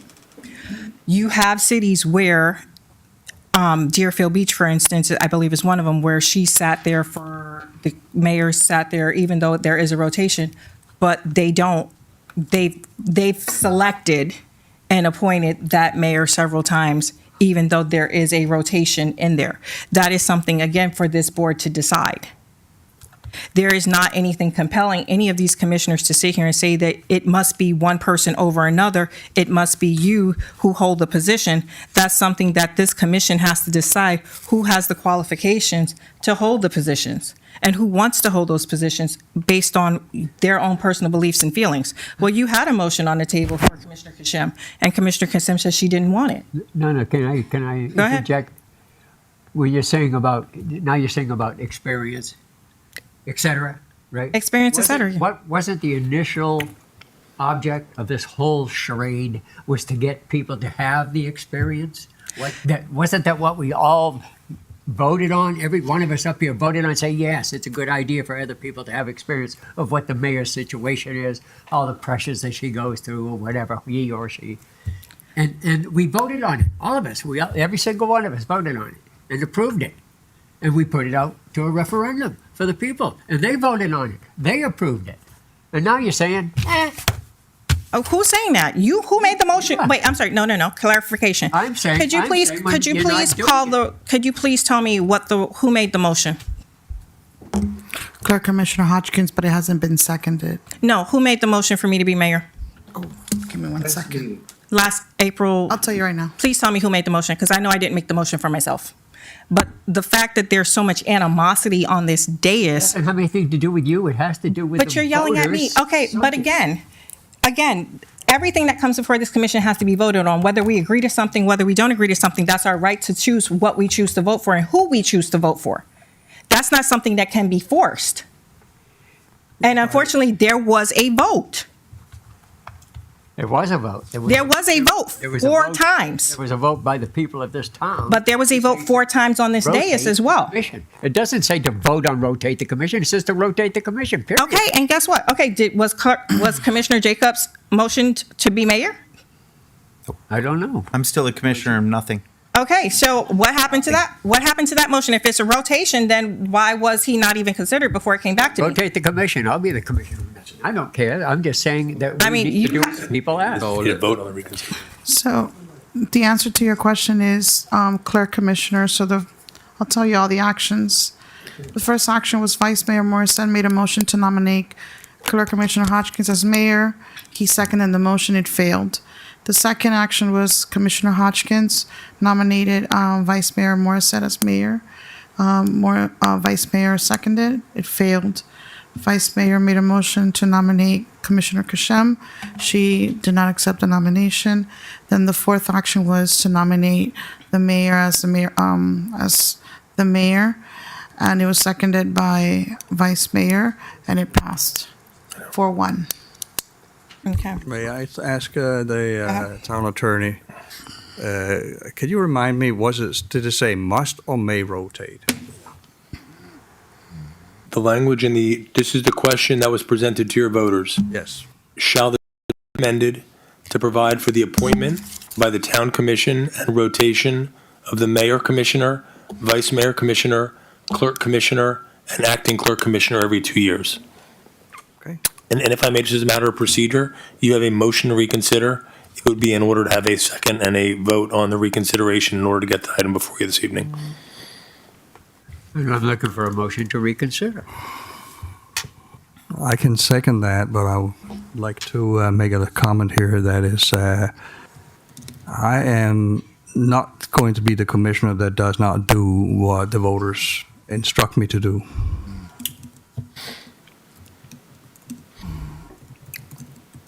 Roll call. Discussion.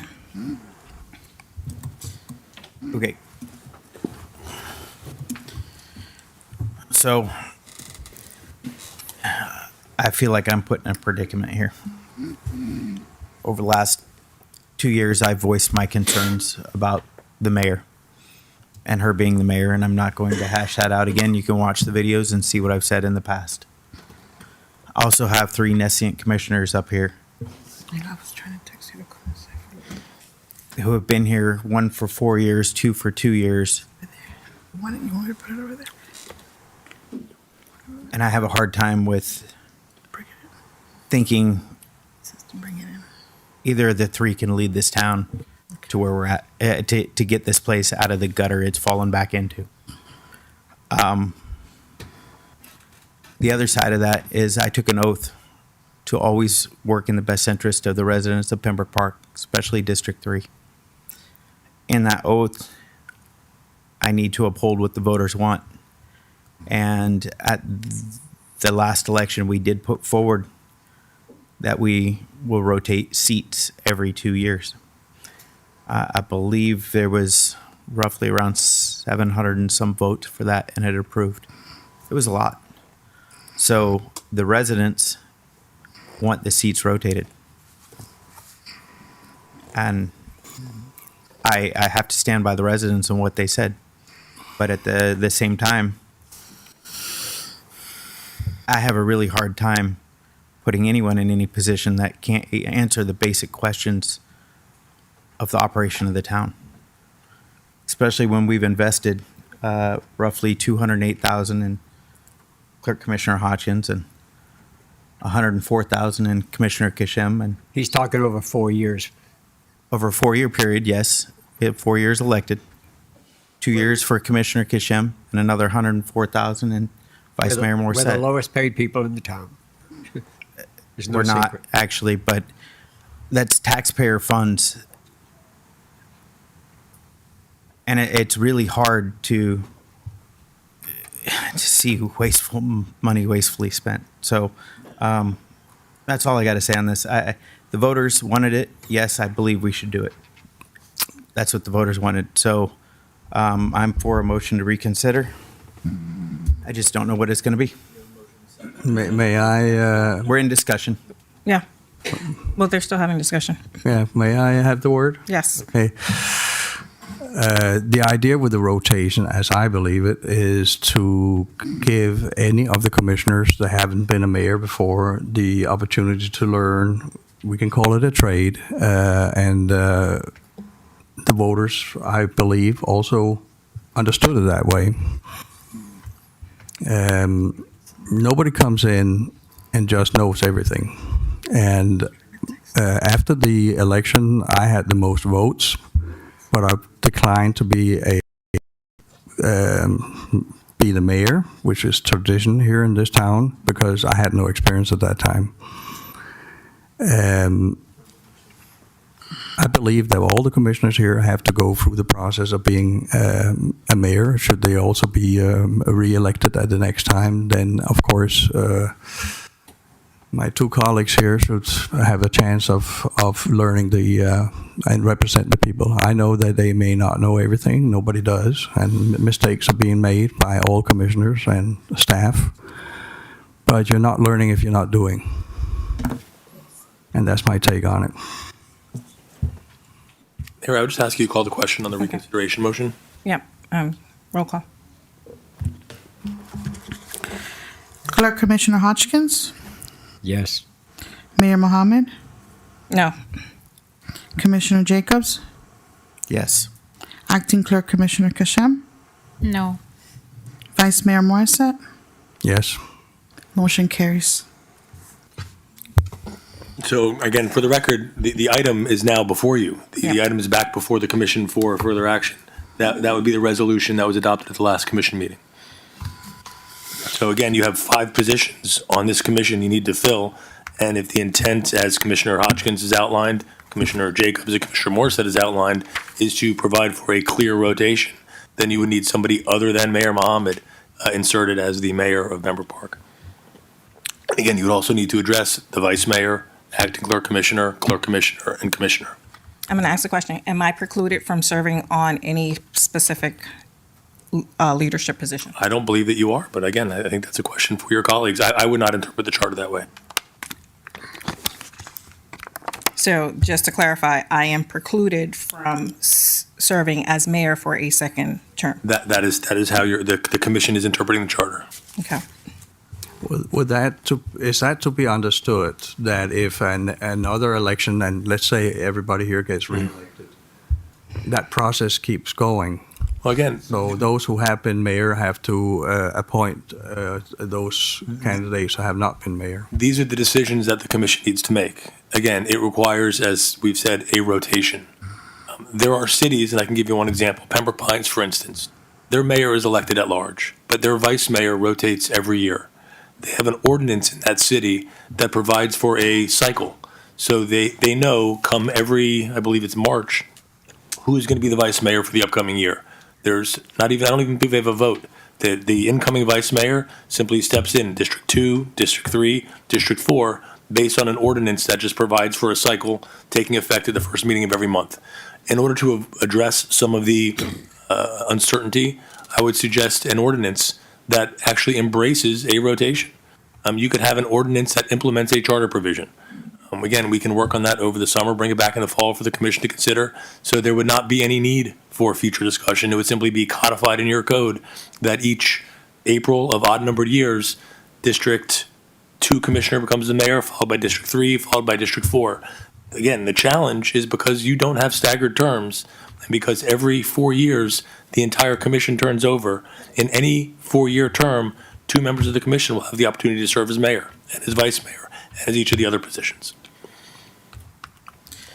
Mayor, when we after the election, and we were sitting here, and you said it was, to me, it's tradition that the person that got the most votes would become the mayor.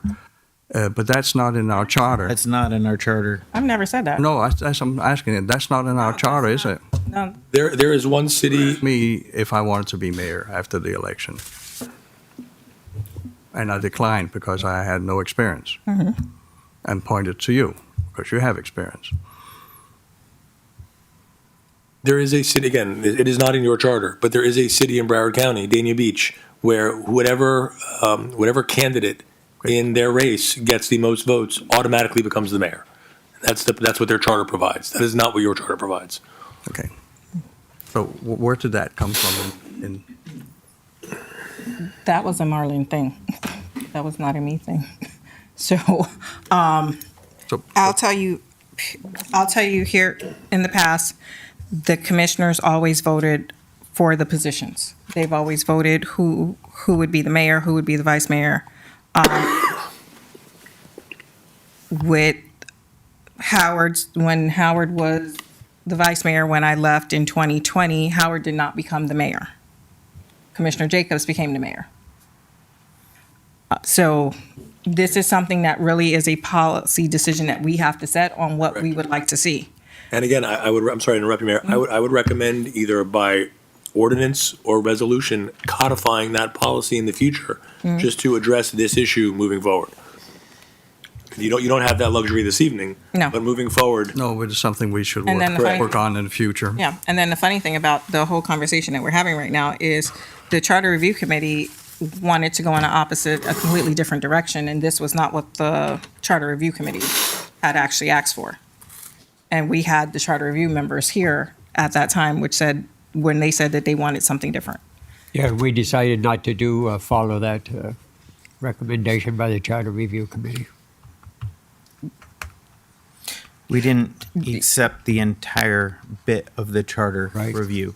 You accept bits and pieces of it. And there was didn't accept statements that were made that the entire charter review process should be thrown out because it wasn't done under this administration.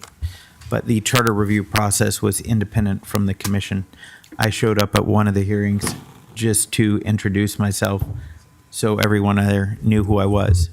Those hearings were available. Commissioner Hodgkins, you were a commissioner here at the time during that whole process. So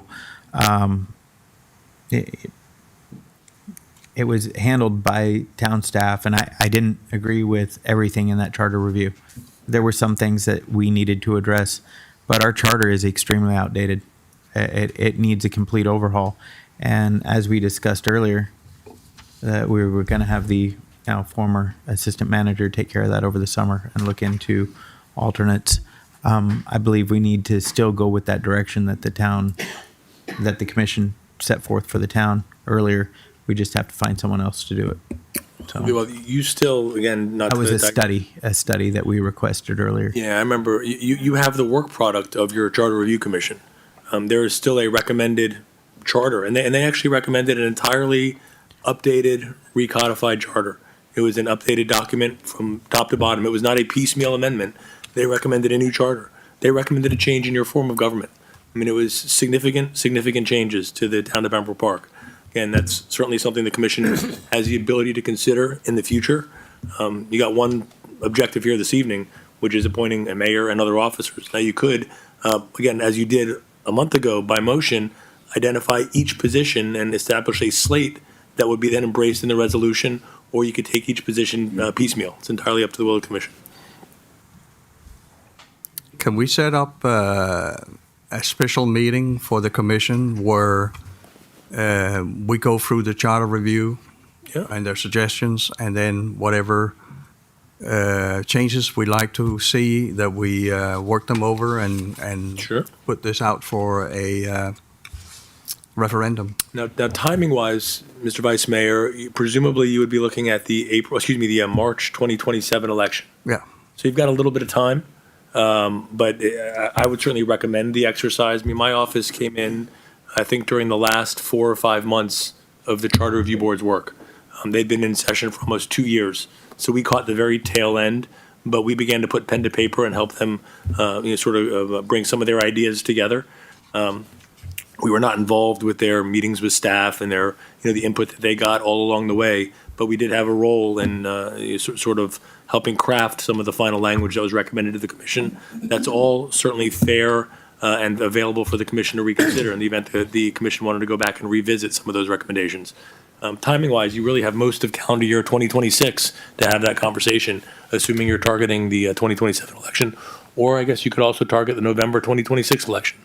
You just need a general election ballot. Yeah, I think, because I know West Park was trying to put some things before their. If you're looking at the November 26 election, That's the then first items step. would need to be provided to the supervisor of elections by the first week in June of next year. Yeah, Joe had said that everything needed to be in for the November 2026 election. They're not having anything before that. So charter amendments, you have to do it before then. So then you'd be looking at the first half of 2026. Could we do this as a roundtable in the evening so all commissioners can attend and That's entirely- maybe have some of course. the charter review member of that board there Absolutely. present, so we can absolutely go through the whole thing and see what we can accept and what we cannot. Your chart, again, I only caught the tail end of their effort, but your charter review board spent a lot of time, and they really were very Respectful. diligent in Yeah. going through that exercise. I'm sure they would appreciate the opportunity. I think we should do that as All right, so getting back Pass to, this. getting back to the the Matter at hand. mayor in the room. So I make a motion that Commissioner Jacobs be made the mayor. Listen, unfortunately, we have a lot of issues that need to be fixed and addressed. And The unfortunately, best battles are won under fire. I think that because of his experience and knowledge in Ms. dealing Mayor, with some of the things, wasn't the whole object of this was to give people experience? I think right now we are in a storm that we need a lot of fixing. We're not in a storm. We're not. We in a are definitely. We are. Let's itemize the storm. We have school boards that we are in a storm as far as our government pressing down on us and taking things away and things like that. But we're not in a storm on this particular issue this evening. I'm gonna beg to differ on this one. So I'm gonna tell you some of the things that I know. You guys can all weigh in on things that we have going on. We have issues with our public works department. We're having issues with the grants that are being administered. We had a grant that was missing under somebody's else's rule here. Oh, hold on. $500,000. Bill, please go ahead. Okay. So specifically to that grant, so you have HMPG grants. You have 3 HMPG grants that have yet to be closed out. You have one of them that is actually missing that up until 2024,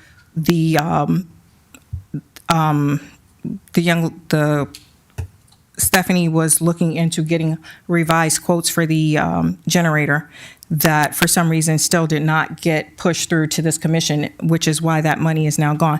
You almost lost the 25th Street grant. Had we not put the ARPA funds into that grant, we would have lost. She's 100% correct on everything she's saying. We would have lost we would have been dealing with a clawback of over $3 million because 25th Street was not advertised properly, and the specs as well as the funding source was omitted from that advertisement. You have the second part of 25th Street through the MPO was also lost, so we now have to come up with another $1.5 million to figure out how we're going to pay for the 25th Street, the second half of 25th Street project. We have things that are floating around with the parks, the splash pad, the amphitheater that have to be put in compliance. There are so many things that are going on that are just all over the place. And unfortunately, you're going to need someone who knows how to do that and has a backbone to say no when no needs to be said and say yes when yes needs to be said.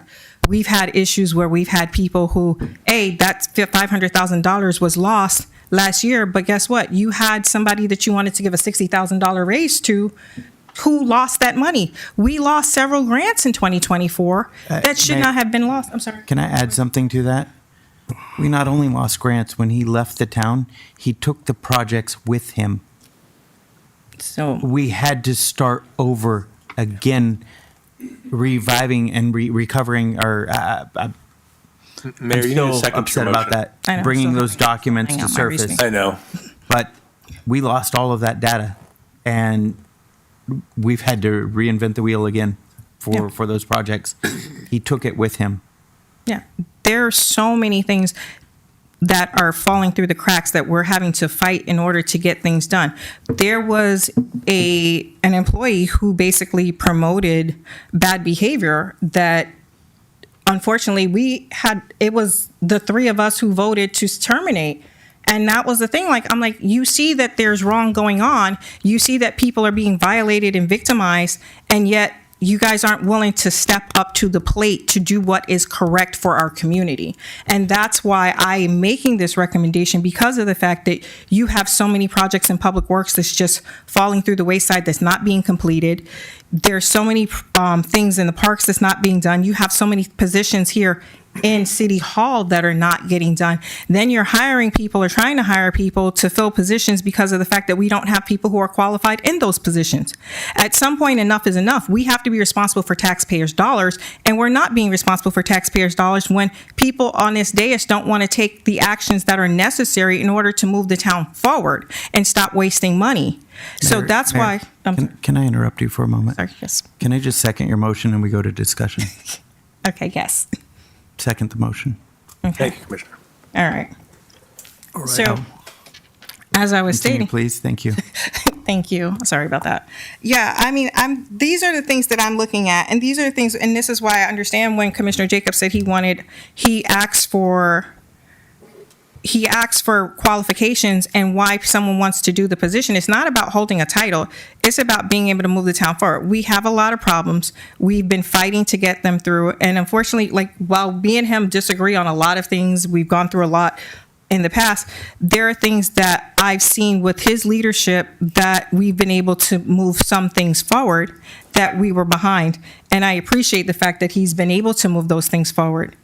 And I appreciate the fact that he knows when to say, hey, enough is enough, and not to take staff telling stories to this commission and making misrepresentations that's still occurring to this day that we're sitting here not able to take action on or move forward with because we don't have the accurate information here. For me, I need someone that's willing to dig in and find out what the correct information is to present to this dais and to move those items forward, because unfortunately, So basically, I'm not seeing you're it. saying, Mayor, you're saying basically because you two have the experience that you two should always be mayors. No, I'm saying that he has Yes, to. no, that's exactly what you're saying. I'm saying You're that not passing it down the road. There's nobody's going to gain any experience. That's what the whole damn thing was about. Bill, hold on. Listen, what she's trying to say. I heard what she said. What she's trying to say is the town is in a very bad spot at the moment. If we, excuse the language, if we don't get our shit together in a very quick amount of time, the next town that could fall under consolidation is Pembroke Park. It was in a bad spot years ago. Yeah, may I ask the question, who was the mayor the last 2 years? It was in a bad spot, and I worked diligently to get it out of it. And then this commission came in, and everything stopped again. Now, the commission brought in the wrong people for a lot of places, for a lot of positions, that has stopped the progress that was made over the 2 years when I was mayor. I made all the connections. I dotted all the I's. I crossed all the T's. I labored tirelessly to get our grants back on track, get in compliance where we hadn't had a full charter review since '57. Our employee handbook hadn't been updated since '97. Our park 30 years non-compliant, and we're falling back into it again. Our stormwater and sewer master plans were 20, what do they come to, 24 years expired, outdated. They have to be updated every 5 years. These are the simple things.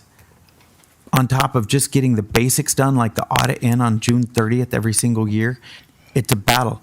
When we have to go through finance director after finance director because people will quit literally a month before the budget's due because they can't do the job because they were the wrong person for that position to begin with. But the commission put that person in there. That's the problems we're having here in Pembroke Park. We now have a strong, not strong as in leadership wise, I don't want to say strong manager. We have a very well-rounded and versed town manager. How's that? Thank you. Who is very knowledgeable, but it's got to take commitment. It takes a lot. I can't even tell you how much sleepless nights trying to come up with solutions. Look, we just got hit with today, Broward schools canceling our lunches, for the schools. It may not sound like much to the people up here, but you know what? It means everything to the people out here.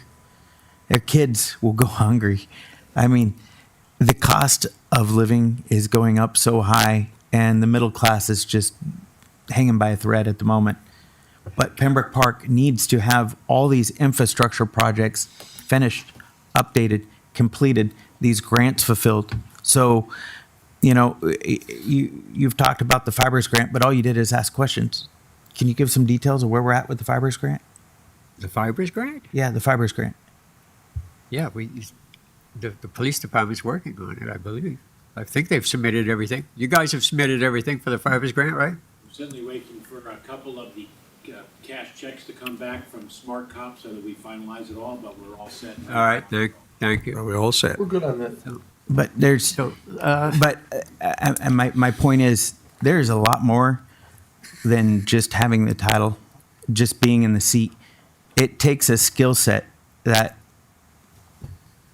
it's when a company's near bankruptcy, and someone comes in to save the company, which I've done multiple times and getting burnt out on it, to be honest. I'm going through it with the airline. I did it with this town. I've done it with other companies. It's very difficult. You have to really enjoy getting in neck deep and trying to figure a way to dig out. And we're back into a hole again where Pembroke Park is hanging by a thread. Our state legislators they've changed it from annexation to consolidation on municipalities under 25,000 residents. If we don't get our act together here and we don't get these grants filled, 2 years from now, we may not have a Pembroke Park. And our neighboring city, West Park, isn't far behind us. You know, so it takes a lot to do this, and it's a very difficult task. It's if we were a smooth sailing ship right now, you know what, I wouldn't have a second thought of putting one of you in the position, because as our charter's written, there is 5 commissioners of 5 equal power, 20% of the vote.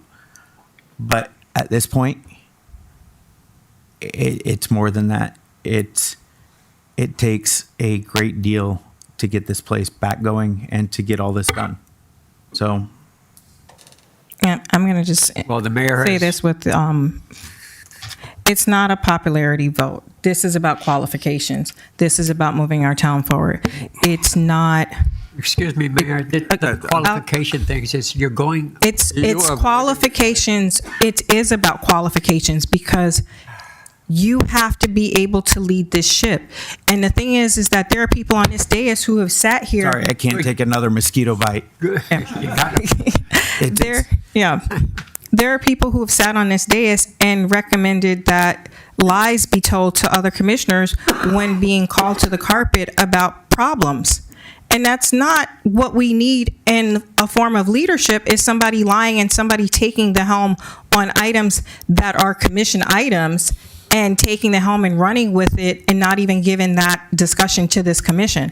I don't appreciate when a department head is told to lie to me when I ask the question, and they lied on the dais when I asked the question. I was very specific in the question, and they're told, hey, well, lie to them at the next meeting if they call you up and ask the question. That is not somebody I want in a form of leadership for my city, because we're all equal and we should have the exact same information. I don't want someone making decisions about disposing of town property or trading town property when it's town property, and all 5 of us should have that decision and be able to make that decision, and not one person unilaterally going over and meeting with a developer to move property around. That's not how that works.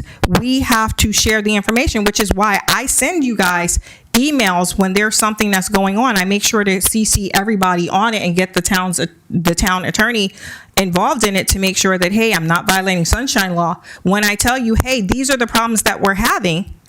But at the same time, nobody's stepping up to the plate to address it. Commissioner Jacobs in the past, based on his leadership experience and what I've seen in the past, he is one that will step up to the dais and step up to bat to fight for this city. He might be a BB.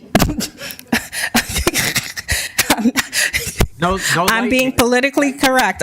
He might be a son of a biscuit, but at the same time, we have problems. We do not want to lose our city. We owe it to every resident out here in our city. And unfortunately, I'm not happy with what I'm seeing on this dais. I hear things. Everybody in the city talks. When I hear, hey, oh yeah, we're not doing this because it's a sheriff's item, and my items are not to benefit me personally. I'm done here. Listen, I've got my 20 years under my belt. The things that I bring forward for this city are for the city's betterment. I haven't seen where I've done a list of everybody's items, and I'm not seeing where people who you want the opportunity to be the mayor, but I'm not seeing where you're bringing forth any items. I'm not seeing where you're bringing forth any ideas or trying to move the city along. We need someone that's going to move the city along, and that's what we have to look at. It's not a popularity contest. It's not. Everybody on this dais knows we have issues. We do. Okay? But at the same time, when it comes to making the right call and the right decision to safeguard our community, That's the only person on this dais that I trust to do that.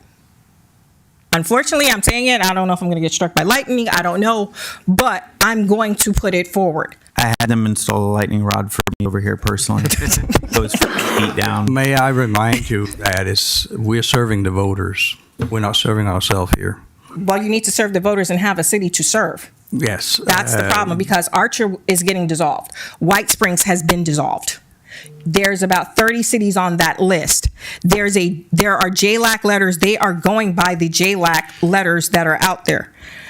And right now, we have just submitted our last audit in September. They are going to be reviewing those 3 years of JLAC letters, and they're going to be going through our CAFRs, and we meet a lot of the same things that happened in White Springs. And unfortunately, there's a lot of inexperience in this building right now. There is a whole lot of inexperience in this building. May I remind you were the mayor the last 2 years, so if you're complaining about things not being done. And how many times have you guys... With Commissioner Jacobs, you always want to blame somebody else. I'm not blaming anybody else. I blame myself because of the fact that every time I bring things up on this agenda, I clearly am not convincing you guys that, hey, we need to move forward and do the right thing because you guys vote against it. I mean, there's something so simple as, hey, no smoking by the playground equipment for the kids to inhale secondhand smoke that you guys have voted against because it's my item. I don't know about the welfare of the kids and why, they should be abused, but hey, it's my item, and I know all the conversations that are occurring. Can we get back to the item that we're discussing here? I'm sorry, Commissioner Jacobs. I want to ask a couple questions. That you guys know what our ad valorem tax rate is? 8.5 right now. I think this is what they're suggesting, right? It's 8.3, so it'll be 8.5. It's 8.5%. We have 8.5 right now, and it's do you guys know? Do you guys know how much Is this per a gallon? question? Yeah. These are these. All right, let me ask you, what's the population of Zambia? I don't live in Zambia. I live in Pembroke Park, which is 6,500. This isn't what this is about. This is the first year in a very line 80 some. I passed the gavel just so because of the fact that I made the motion. So I'll make a motion. I'll make a motion on the that Commissioner or roll call. No. I'll make a motion. I made the motion already. That's why I passed the gavel, and he seconded. So there's a motion on the I believe you're. I didn't second it. I don't believe. He passed the gavel. This is, again, an example of why we have an issue right now, because I passed the gavel. I said I passed the gavel, and I made the motion.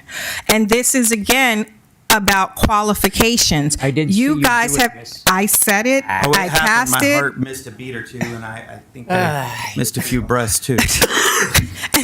And this is exactly why All I right. have an issue. I think the debate is getting out of control. We discussed whether we're going to respect what the voters asked us to do, and we get a lot of both proclamations and how well things were done in the past, but at the same time you criticize that things did not get done in the past.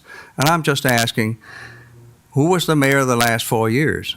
You were, and we have spent a lot of time on this dais dealing with issues that you two guys had against each others instead of focusing on the city.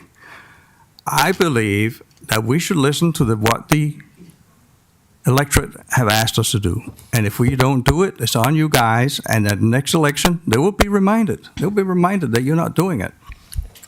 And you come up with some really serious accusation of lack of skills, and what is it you want? I've been a CEO, I've been a general manager, I worked in 4 different countries.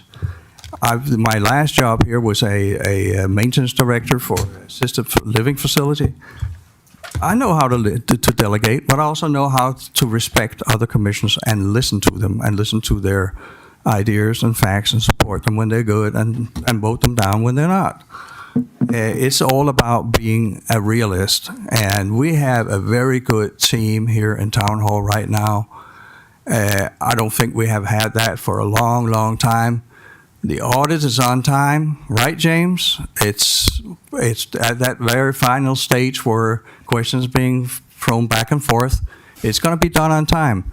We've heard that for the past I'm going to say the past 6 years, I've heard that every single year. We're going to be on time. We're going to be on time. The audit's going to be on time. The audit has never been on time. No, so Last- we're going to put that. Last time, the last time I was mayor, Hodgkin signed the audit, and I believe it was around November, October, late October, beginning of November. I remember it was finally signed and done and submitted. It's late every year. Yeah, So when you say it's going to be on time, oh, sure. Well, they come back with questions, and they have you, you have a time frame to answer those questions. That's the process. It's just the process. We also have a deadline. James, would you fill in the commission on the status of the audit, please? The conversation here isn't about the audit right now. We're not discussing. It is because there's been a lot of accusations. You're making accusations that are unfounded. Good evening, Commissioners. James David, Finance Director. Unfounded for the last 6 years. The audit has been late every single Talking about year. the last 6 years, we're talking about now. Who was the mayors those last 6 years?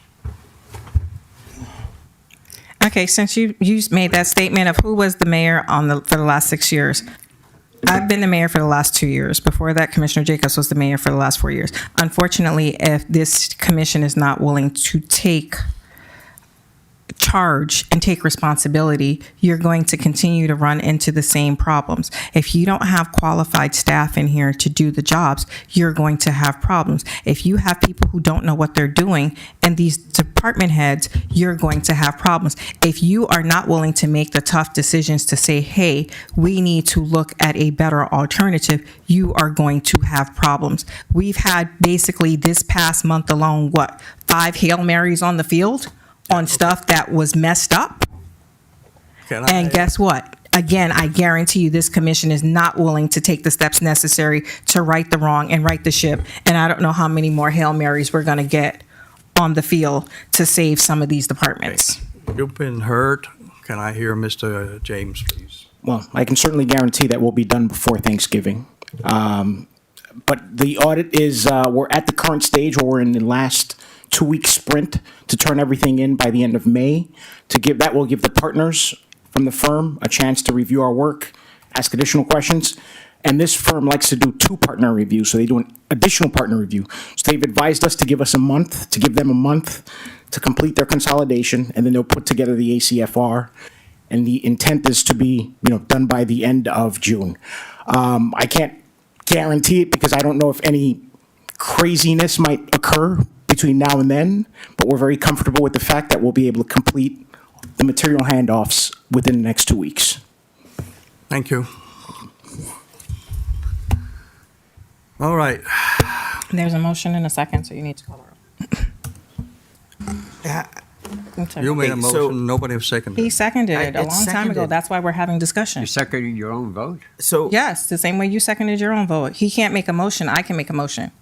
You can't make a motion for you can- yourself. you can second- you can second on- second yourself. You can't make the motion It's going yourself. to be really And again, that's why I keep for you. saying we have issues. yeah, Yeah, this is going to be really tough for you commissioners at the next election because you need to explain yourself to the citizens. my residents love me in my district. I believe there was no vote in your, anyway.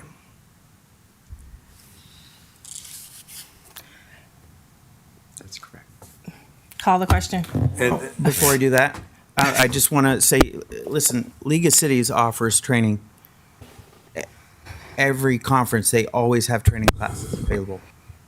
Have you guys taken any of the classes? Yes, a lot. Bill? Yeah.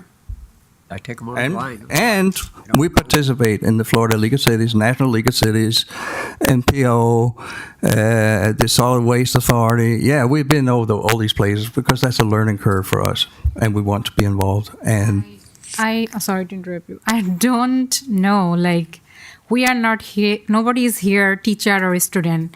Do you know this? Do you know this? Do you not know this? no, exactly. We need to We hear. are all, you are the person always saying we are all equal. So if we don't know, let us know. So I'm not here to give the answer yet. So it's not make sense. I'm not a student for you. This is not a, Yes, everyone's sure. going to spoon feed it to you. This is, you have to take the initiative. Yes, but that's I will okay. tell you- That's why we're going for that. I will tell you, Ashura did the same thing to you guys as she did to me when I came on. She pointed me in the right direction. Go over here, there's classes here. Go here, there's classes here. She pointed out where to go, and Howard Clark, me and Howard Clark don't get along, but you know what? He did the same thing. You might want to look at going to this, you know? And I made sure I was there. I showed up, I went. That's how I learned. And I learned on that with this town after I was here for a couple months, literally the first week when I had to meet with the OIG, what condition this town was in. We paid $80,000 for a study from a Dr. Owawingo in 2018. She literally typed out a blueprint how to fix this town and bring it forward. You all were provided that document when you were elected and sat up here on the dais. Okay. You got it twice, Bill. I need to stop you right now We because spent you have $300,000 legal fees defending the that- town against you. that includes you, sir. We're in a situation where we have a mandate from the voters. If you don't want to rotate, you will have to face the voters and explain to them why their vote didn't matter. I know you're all trying to raise your own flag and you know, trumpet your own trumpet. That's fine, and I'm not disagreeing with your skills. But we have a political decision made by the people, and you don't want to follow it. You want to force a vote here, and I believe you're on the wrong track. And I don't know, you have yourself demonstrated that there was failures in the last 4 years, but I'm asking who was in charge the last 4 years. And remember, as a mayor, you're only a commissioner. You cannot take on powers that you don't have. I remember you. And I didn't. Yes, you. I have to stop you right there. I have As the mayor here. Oh, sir, you believe every lie that you hear. And I do have beachfront property in Arizona for you if you're interested. It's great. Yeah, I've been to Arizona. I know there's no beachfront. You think other people are stupid because they don't play your game. But I have to tell you, you came in with a very good idea of starting a police department. But the way you did it was not with integrity. You bring in your friends to be first as a consultant, and then you bring in the same consultant. How can you take a consultant and promote him to be chief of police? So That's not there's how this thing. things work. There's That's, this that's thing called cronyism, isn't it? But it's not, because you're believing the lies you were fed. So let me tell you. Seeing it. So the truth is told here. I met the chief at a training incident, the original chief. He's done this in the past. We exchanged numbers. I reached out to him when Mayor Mohammed and Vice Mayor Howard Clark asked me to look into building a police department. I was asked by this commission to put it together. The commission did that. It wasn't me on my own. I wasn't directed by myself. It was the commission that put me forward. I found different consultants that would come forward, and the commission voted for Dave Howard. We did not have a friendship. I didn't know him. I met him by networking, just like we do at a lot of these League of Cities conferences. We network, we meet people. That's how it happens. You did not explain established the friendship. fact Now, that- we did build a friendship over time. When he opened this police department, he got it open because he worked in the best interest of this town. And I do recall the two of you wearing shirts and up here putting the wrong person in as the chief, trying to put two chiefs in, which you can't do. Just absolutely trying to tear down a department that worked so hard to get this open. And now we have a police department that every other city can look at. It's a envy. But you are avoiding the question of how do you take Mayor a Mohammed, consultant? call the roll. I said call the question a long time ago, and that shows the inexperience. Sorry, of I didn't that. hear you say it. No, I said it a long time ago, like halfway through this conversation, but You can unfortunately. call the roll call and. I said call the question, and that's one of the issues that we're, again, having procedural issues on this dais, because call the question shuts all conversation off and automatically triggers the roll call. And that's why I made the motion I did, because of the fact that I said that repeatedly and it just went over everybody's head. Procedural wise, how do you run a commission meeting? We adopted Robert's Rules of Orders and every single commissioner. All right, here all those who want provided them. Commissioner Jacobs to be the It's called roll call. chair, go ahead. Okay. Roll call. Raise your hand. Commissioner Jacobs? Yes. Mayor Mohammed? Yes. Vice Mayor Morissette? No. Clerk Commissioner Hodgkins? No. Acting Clerk Commissioner Kasham? No. Motion fails.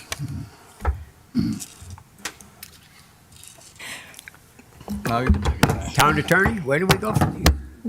Gotta make another You all motion. have some decisions to make. Commissioner, you have some decisions to make. I still think that, You have made the decision not to rotate.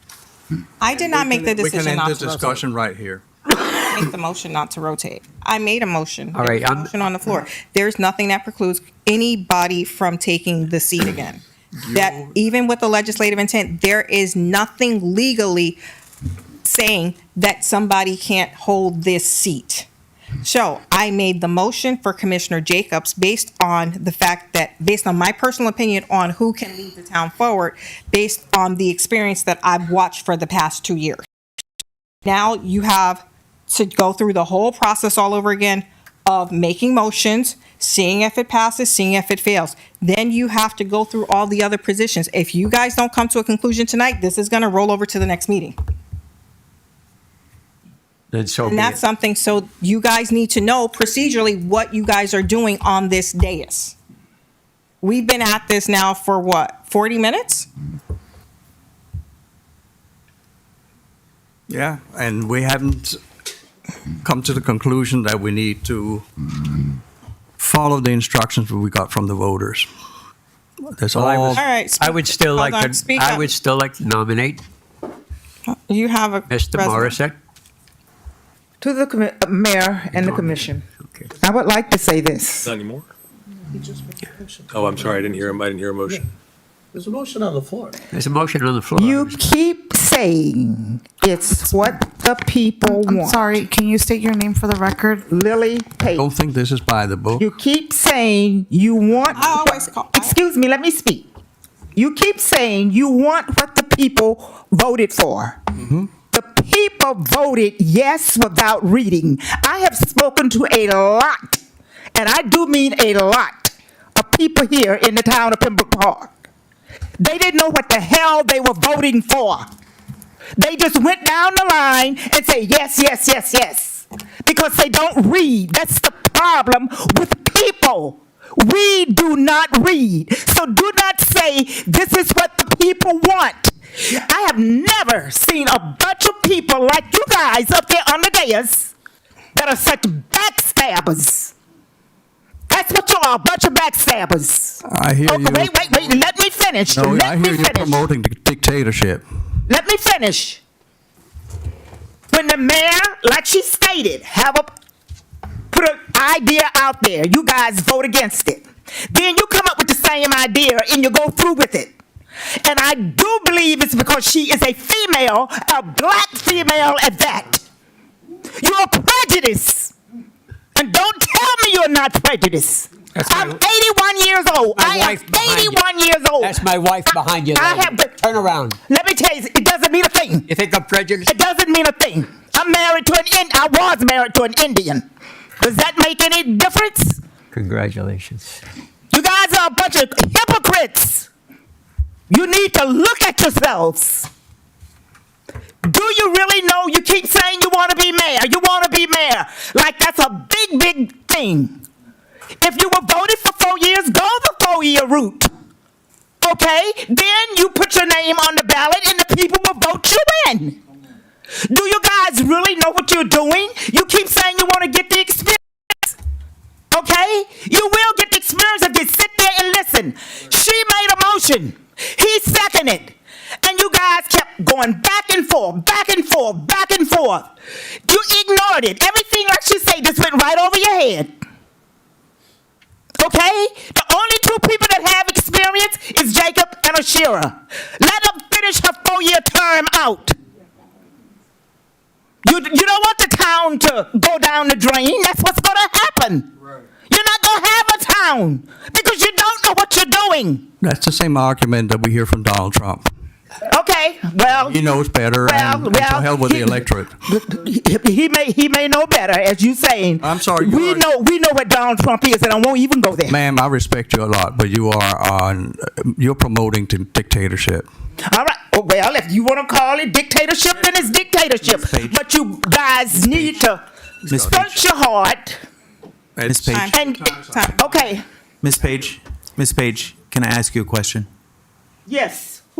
Me, Yeah, Jacob. Commissioner Jacobs. You know me better than any of the commissioners up here. Correct. I've worked with your daughter for the last 6 years, and we don't see eye to eye, and you and I don't know always that. see eye to eye. You and I don't see eye to eye either. But the two of you, the only two with experience. You understand where we're at with the town. Certainly do. You understand what's at stake right now. I with the town. understand what's at stake. The town is about to go down. I can't continue to say this over and over again at commission meetings that where we're at and the condition we're in right now, it takes strong leadership to get it back here. And I know you don't like me very much, and you know we kind of have hard feelings towards each other, but if Miss Page is up here not attacking me, that says something. Sorry, Miss Page, but it's true. You know that. You can laugh. It's all right. But you know it's going to take a great deal of work again to get this town back, and we're about to lose millions of dollars, millions of dollars. And if we do, we can just add our name to the next list of It's not consolidation. Gonna be a We'll be done. happen. And all the good things that we've done here in this community that we work so hard for are going to be gone. Can we circle back to the agenda from the referendum, please? Yeah, I believe Clerk He's got a Hopkins motion. made a motion. I made a motion to have Mr. Morissette be our next mayor. You need a second. I need a second. I'll second. Is there any further discussion? Nope. Roll call. Mayor Mohammed, No. Clerk Commissioner Hodgkins, Yes. Commissioner Jacobs, Vice Mayor Morissette, Yes. and Acting Clerk Commissioner Kashin. No. Okay, motion fails. Really? All right, we'll stop here then. Mr. Roach, Yep. Let's go home. I know you always have something to say. Do you want to add to this? Please. Again, you and I do not always see eye to eye either. Yes, you do.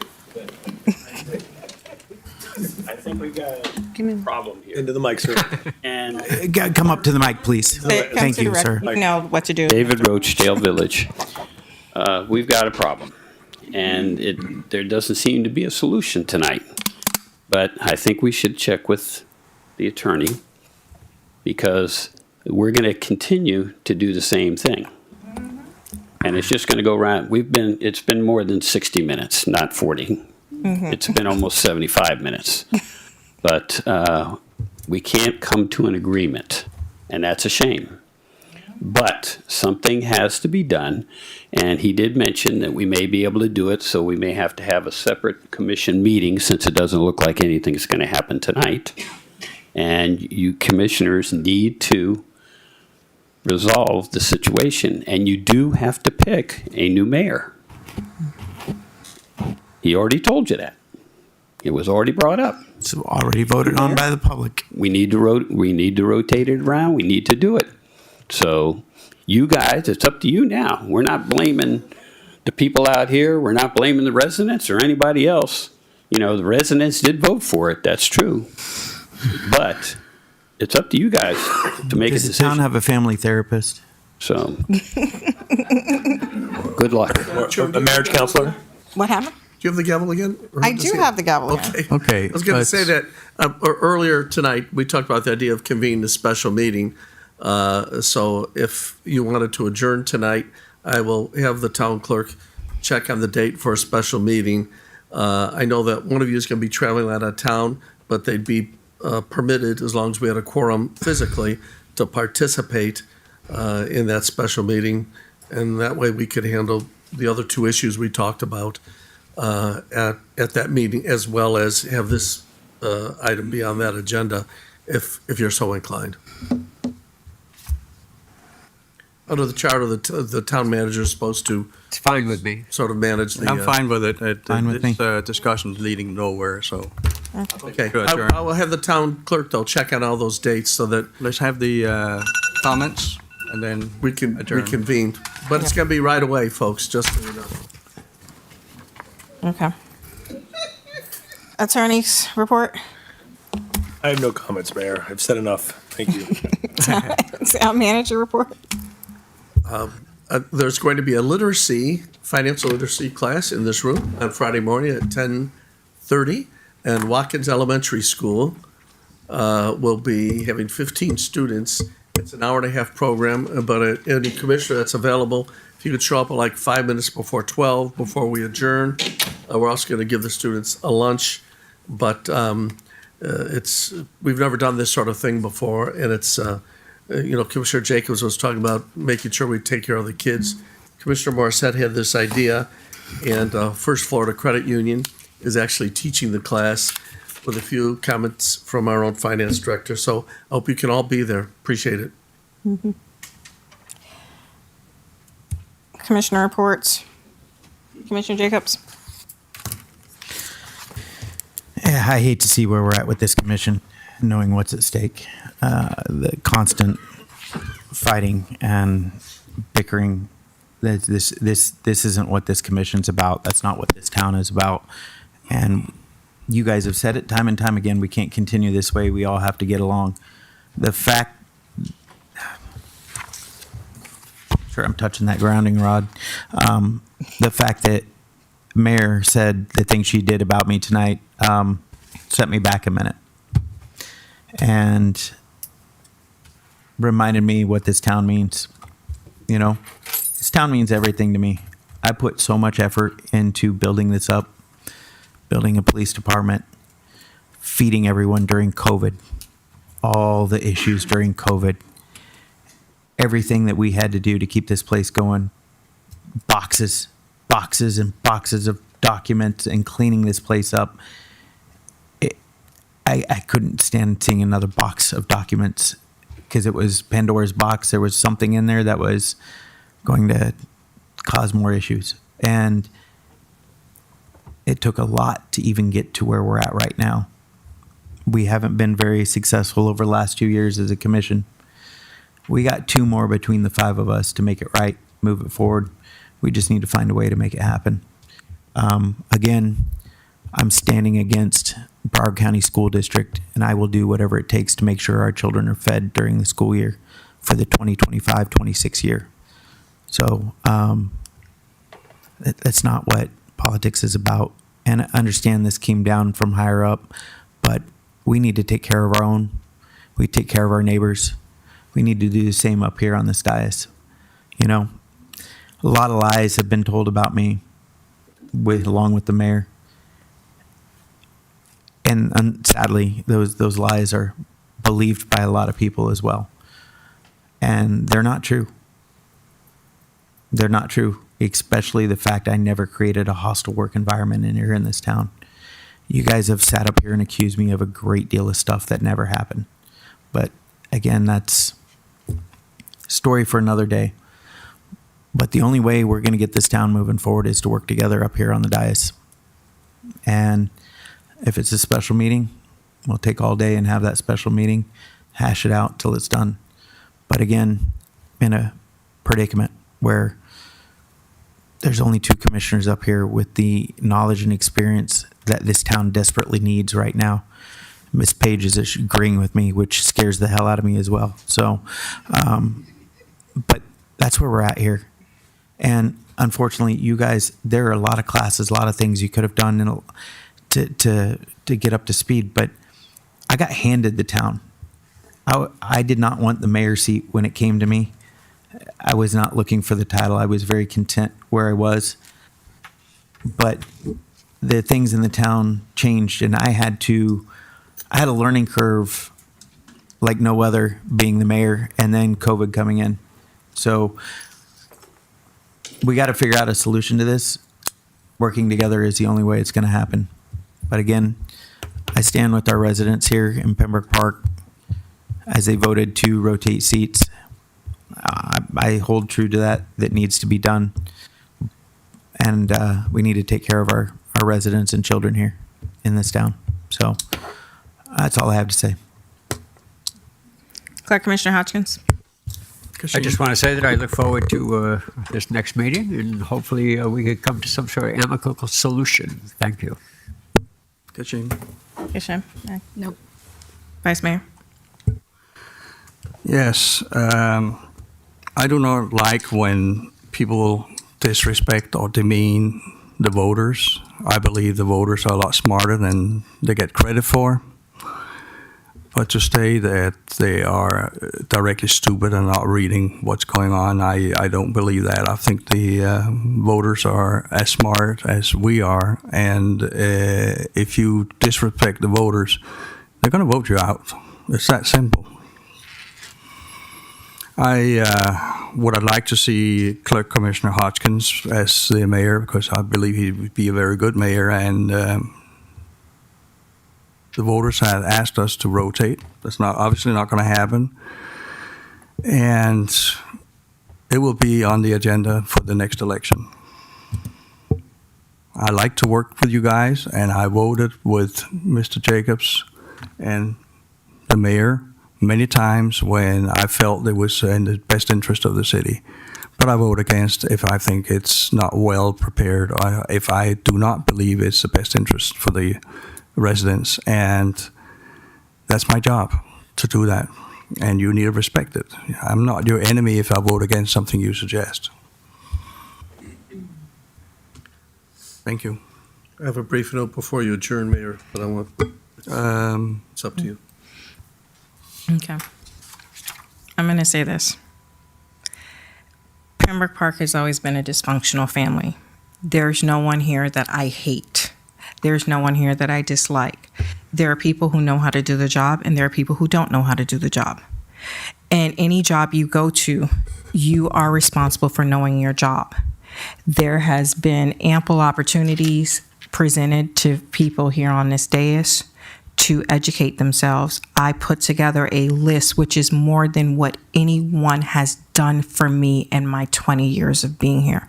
I have put through and gotten it approved for everyone on this dais to get training, to go to email, to go to advanced email, to go to the League of Cities, to go to classes, not just conferences, but actual classes. There are online classes. There is Jurassic Parliament. There is a Robert's Rules of Order book that was given out to every commissioner on this dais by Babette Friedman, as well as by Marlon Martel. And the funny thing about it is that, again, watching as this meeting proceeded tonight, I know that no one's paid attention to that book. If you want to run a meeting, you need to know how to run a meeting. If you want to run this dais, you need to know how to run this dais. You say it's about learning on the job, but guess what? Nobody here was elected yesterday. So sitting on this dais and watching what's going on and being here every month, twice a month, sometimes 3 and 4 times a month, because I do call specials, means that people are not paying attention. People are not absorbing and learning what they are supposed to do for their roles. And in normal jobs, guess what happens when you don't do your job? You get fired. So it's hard for me to sit here and promote someone to a position if they haven't demonstrated the ability or qualifications to handle that job. That is the problem I have. I am not holding on to this gavel because this is something, oh my gosh, I need to do this, I want to do this, I'm being selfish, I'm doing anything. I did not make the motion for myself, okay? Everybody said it was going to be a rotation, so then all the positions need to be rotated. You can't pick and choose one position over the other. You have to rotate all the positions if that's the case, okay? So if you're going to do it, please take the time to educate yourselves to see what you need to do to be able to handle this position. That's where the problem lies, because if I have to sit here and vote on qualifications, it's going to be Commissioner Jacobs all day, every day, because no one else has demonstrated the ability to handle the position. So with that, I look forward to seeing hopefully some improvement and understanding Robert's rules, understanding procedures, understanding how we do things, understanding what a resolution is, what an ordinance is, why we do the things that we do. And then I'm also going to put on the record, guess what? We had charter amendments that went to the commission, to the residents that they voted on. And guess what? It doesn't, even though it was passed, it doesn't necessarily mean it was pushed through, because it was not in the best interest of the community. And right now, I think the community would feel a way if they know that we are passing the gavel along to someone who cannot handle the position, and we lose our city. How do you know that? We can go out there and door knock all day starting tomorrow if you want. I don't have a Know problem. that somebody couldn't handle the position. Well, shoot, y'all can't even figure out a motion, or you can't even you can't even figure out when I pass the gavel how to call a question. See you do it. Take a break. Listen, really and truly, the motion was you. Well, then you missed a whole lot, because I just missed it. Attorney Horowitz even said it like, "Hey, there's a motion. You need a second before you can have discussion," because we were discussing it, and Jacob stopped me to make the second. So you're sitting up here, you need to be paying attention. This is like a card game. If you're playing cards, you got to see who's throwing the cards out. You got to pay attention to what's going on up here. And that's the problem that I have, is that I need you guys to take a more active stance, educating yourselves to meet the qualifications. And that's something I'm not seeing. It's not a popularity contest. It's about keeping the city together and being responsible to taxpayers.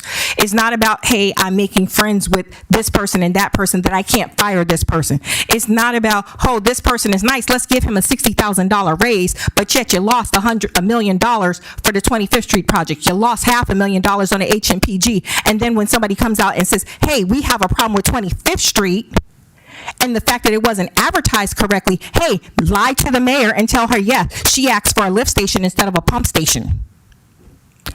But you would have flooded out half of the east side of town, and that was only a month ago, and you sit here and think that we're supposed to sit here and feel comfortable and confident in turning the gavel over and letting somebody take the reins, knowing that this is what is being said and done here on this dais? I don't understand how you would sit here and feel that way, to want to put somebody in that position, knowing that you guys would have been flooding on the east side of town. And coming and attacking me because I asked the question, because I knew you guys were going to be flooding. It's not me that's flooding, I'm dry. Mayor, can I add something? Yeah. Sorry. We have not had so much water as we did last year. I had 18 inches of water at my home last year. We have major infrastructure problems here in the town. I've been harping on getting these projects done, getting these grants done, getting the sewer flowing, the water flowing, keeping the lights on. We missed undergrounding because of the former public works director. Now we're doing hardening instead of undergrounding our utilities. That would help us drastically in the next hurricane that's going to hit. We have 14 possible hurricanes this year. 4 will be major hurricanes predicted for 2024-25 season, and let's just hope one doesn't come this direction. We couldn't even get the electrical boxes wrapped with decorative wrap on the dais up here, and that was just to help beautify the city. That's nothing. It's nothing. That's a basic thing just to add some beauty to the city. We couldn't even get that done. I'm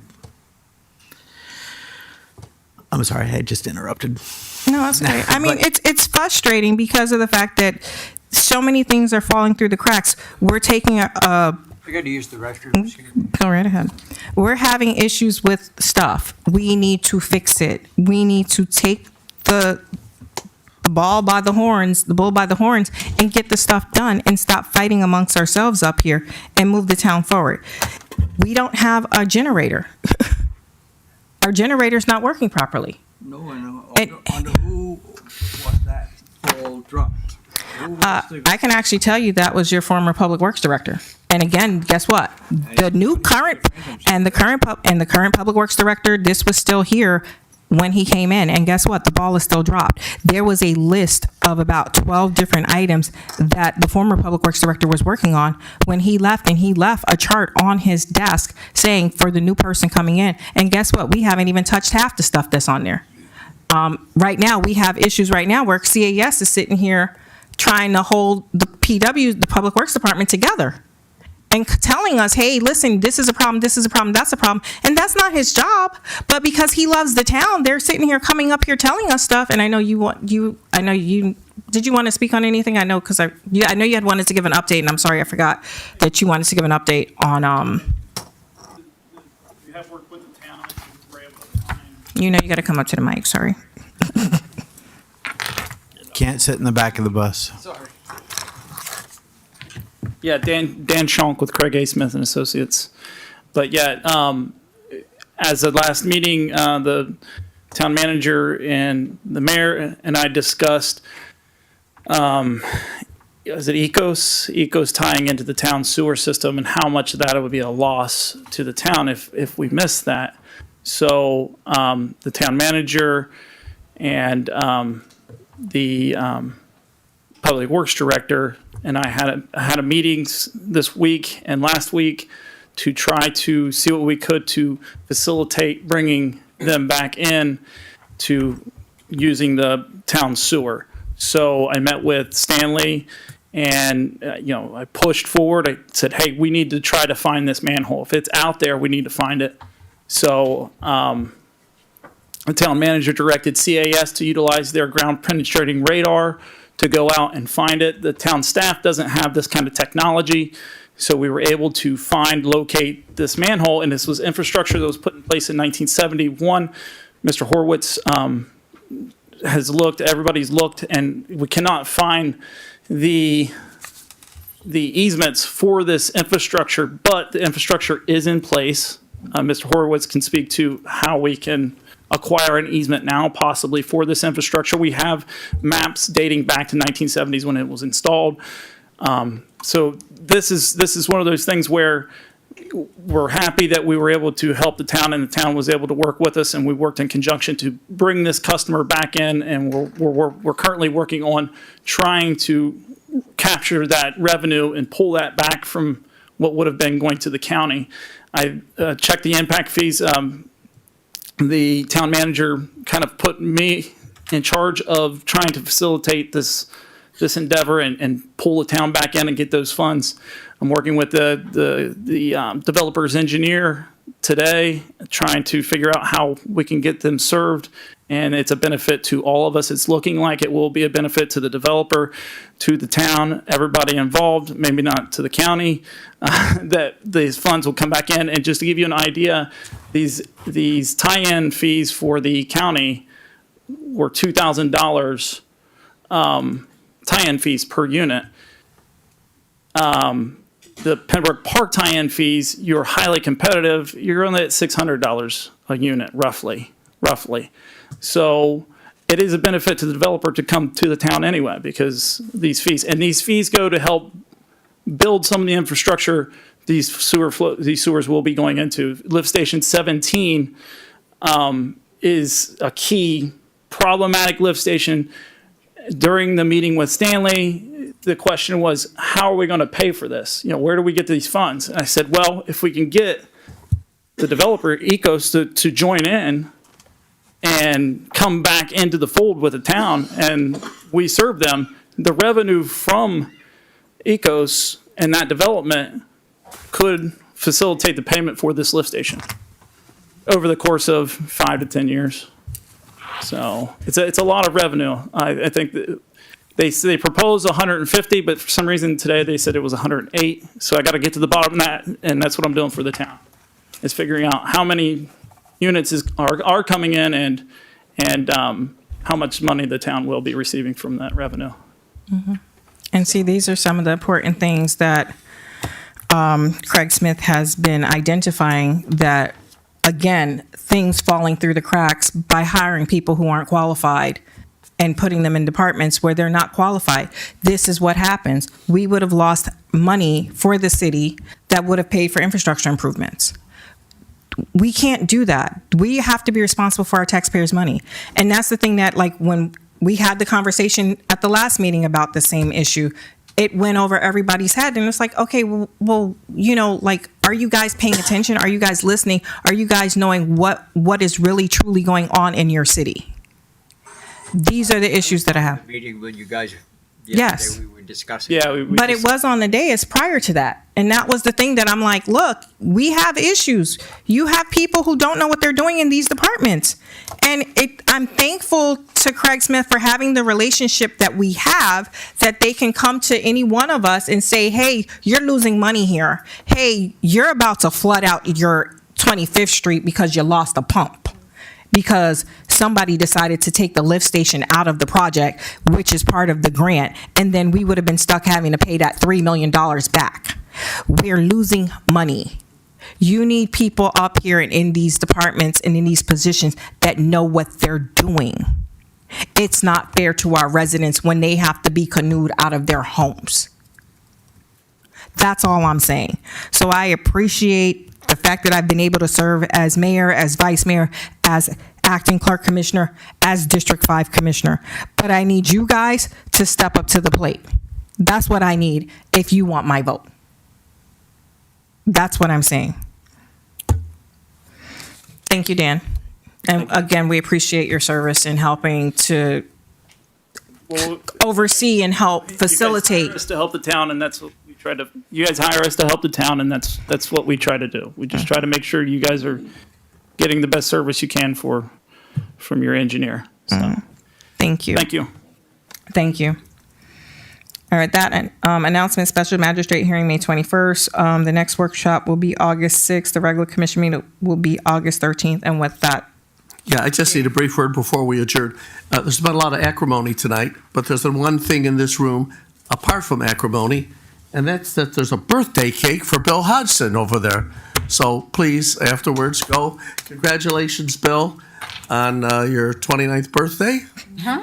Same last year. Yeah, but there is and this cake was designed by Peely's with you in particular in mind. So, Spinach in it somewhere. well, so everybody, including the public, there's plenty of cake for everybody. So please join us. Thank you, Mayor. thank you. Happy birthday.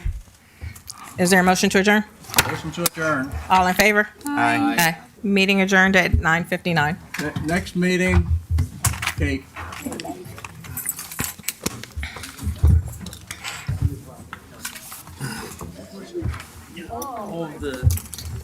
So he did send me a text before he came that he wanted I don't know very much about this. So, the record for the commission. Yeah, but I think we wish. yeah, well, this was it's all Oh, we covered everything. Don't forget to cover. I just forgot for him. I know that's what he texted me and Renisha texted me because he texted me like, please, what time is the meeting? Because I'm on my way. I'm running late. But I'm stuff on the record. So. thought that you might have them from this other. Fine. Hey, Natalie, Yeah, you go. we need some cut cake. Can't be a kid. May not be It's good stuff. she might have the copy. I don't know. After them peaches last time that It were. would be here, I bet. I don't have that. That's what I was saying. She's out, I was here, and I Yeah, I got. apologize.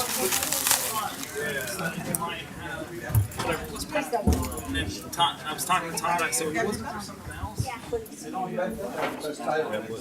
That's where that might fall. And then also, if we don't have these, we need to kind of go through next time. Maybe clean up some of this. Yeah, I don't want to talk about it now. Yeah. Let's continue the conversation. Yeah, I'll get with you whenever you're Yeah, available. sometime next week.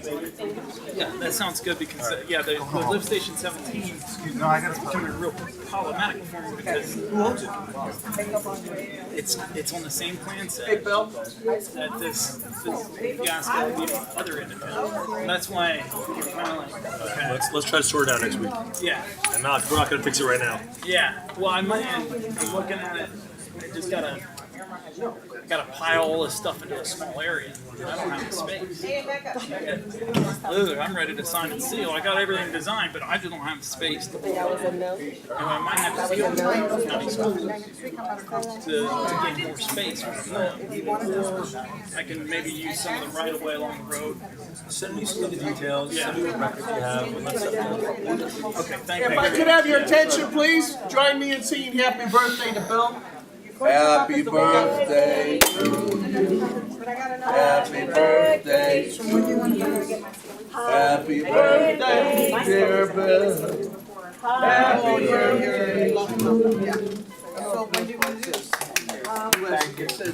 Jeremy, Bill.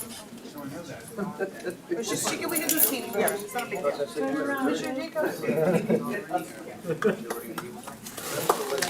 But I don't know about, I don't know. Could I take a picture? I don't know if he's ready for the other items. Really?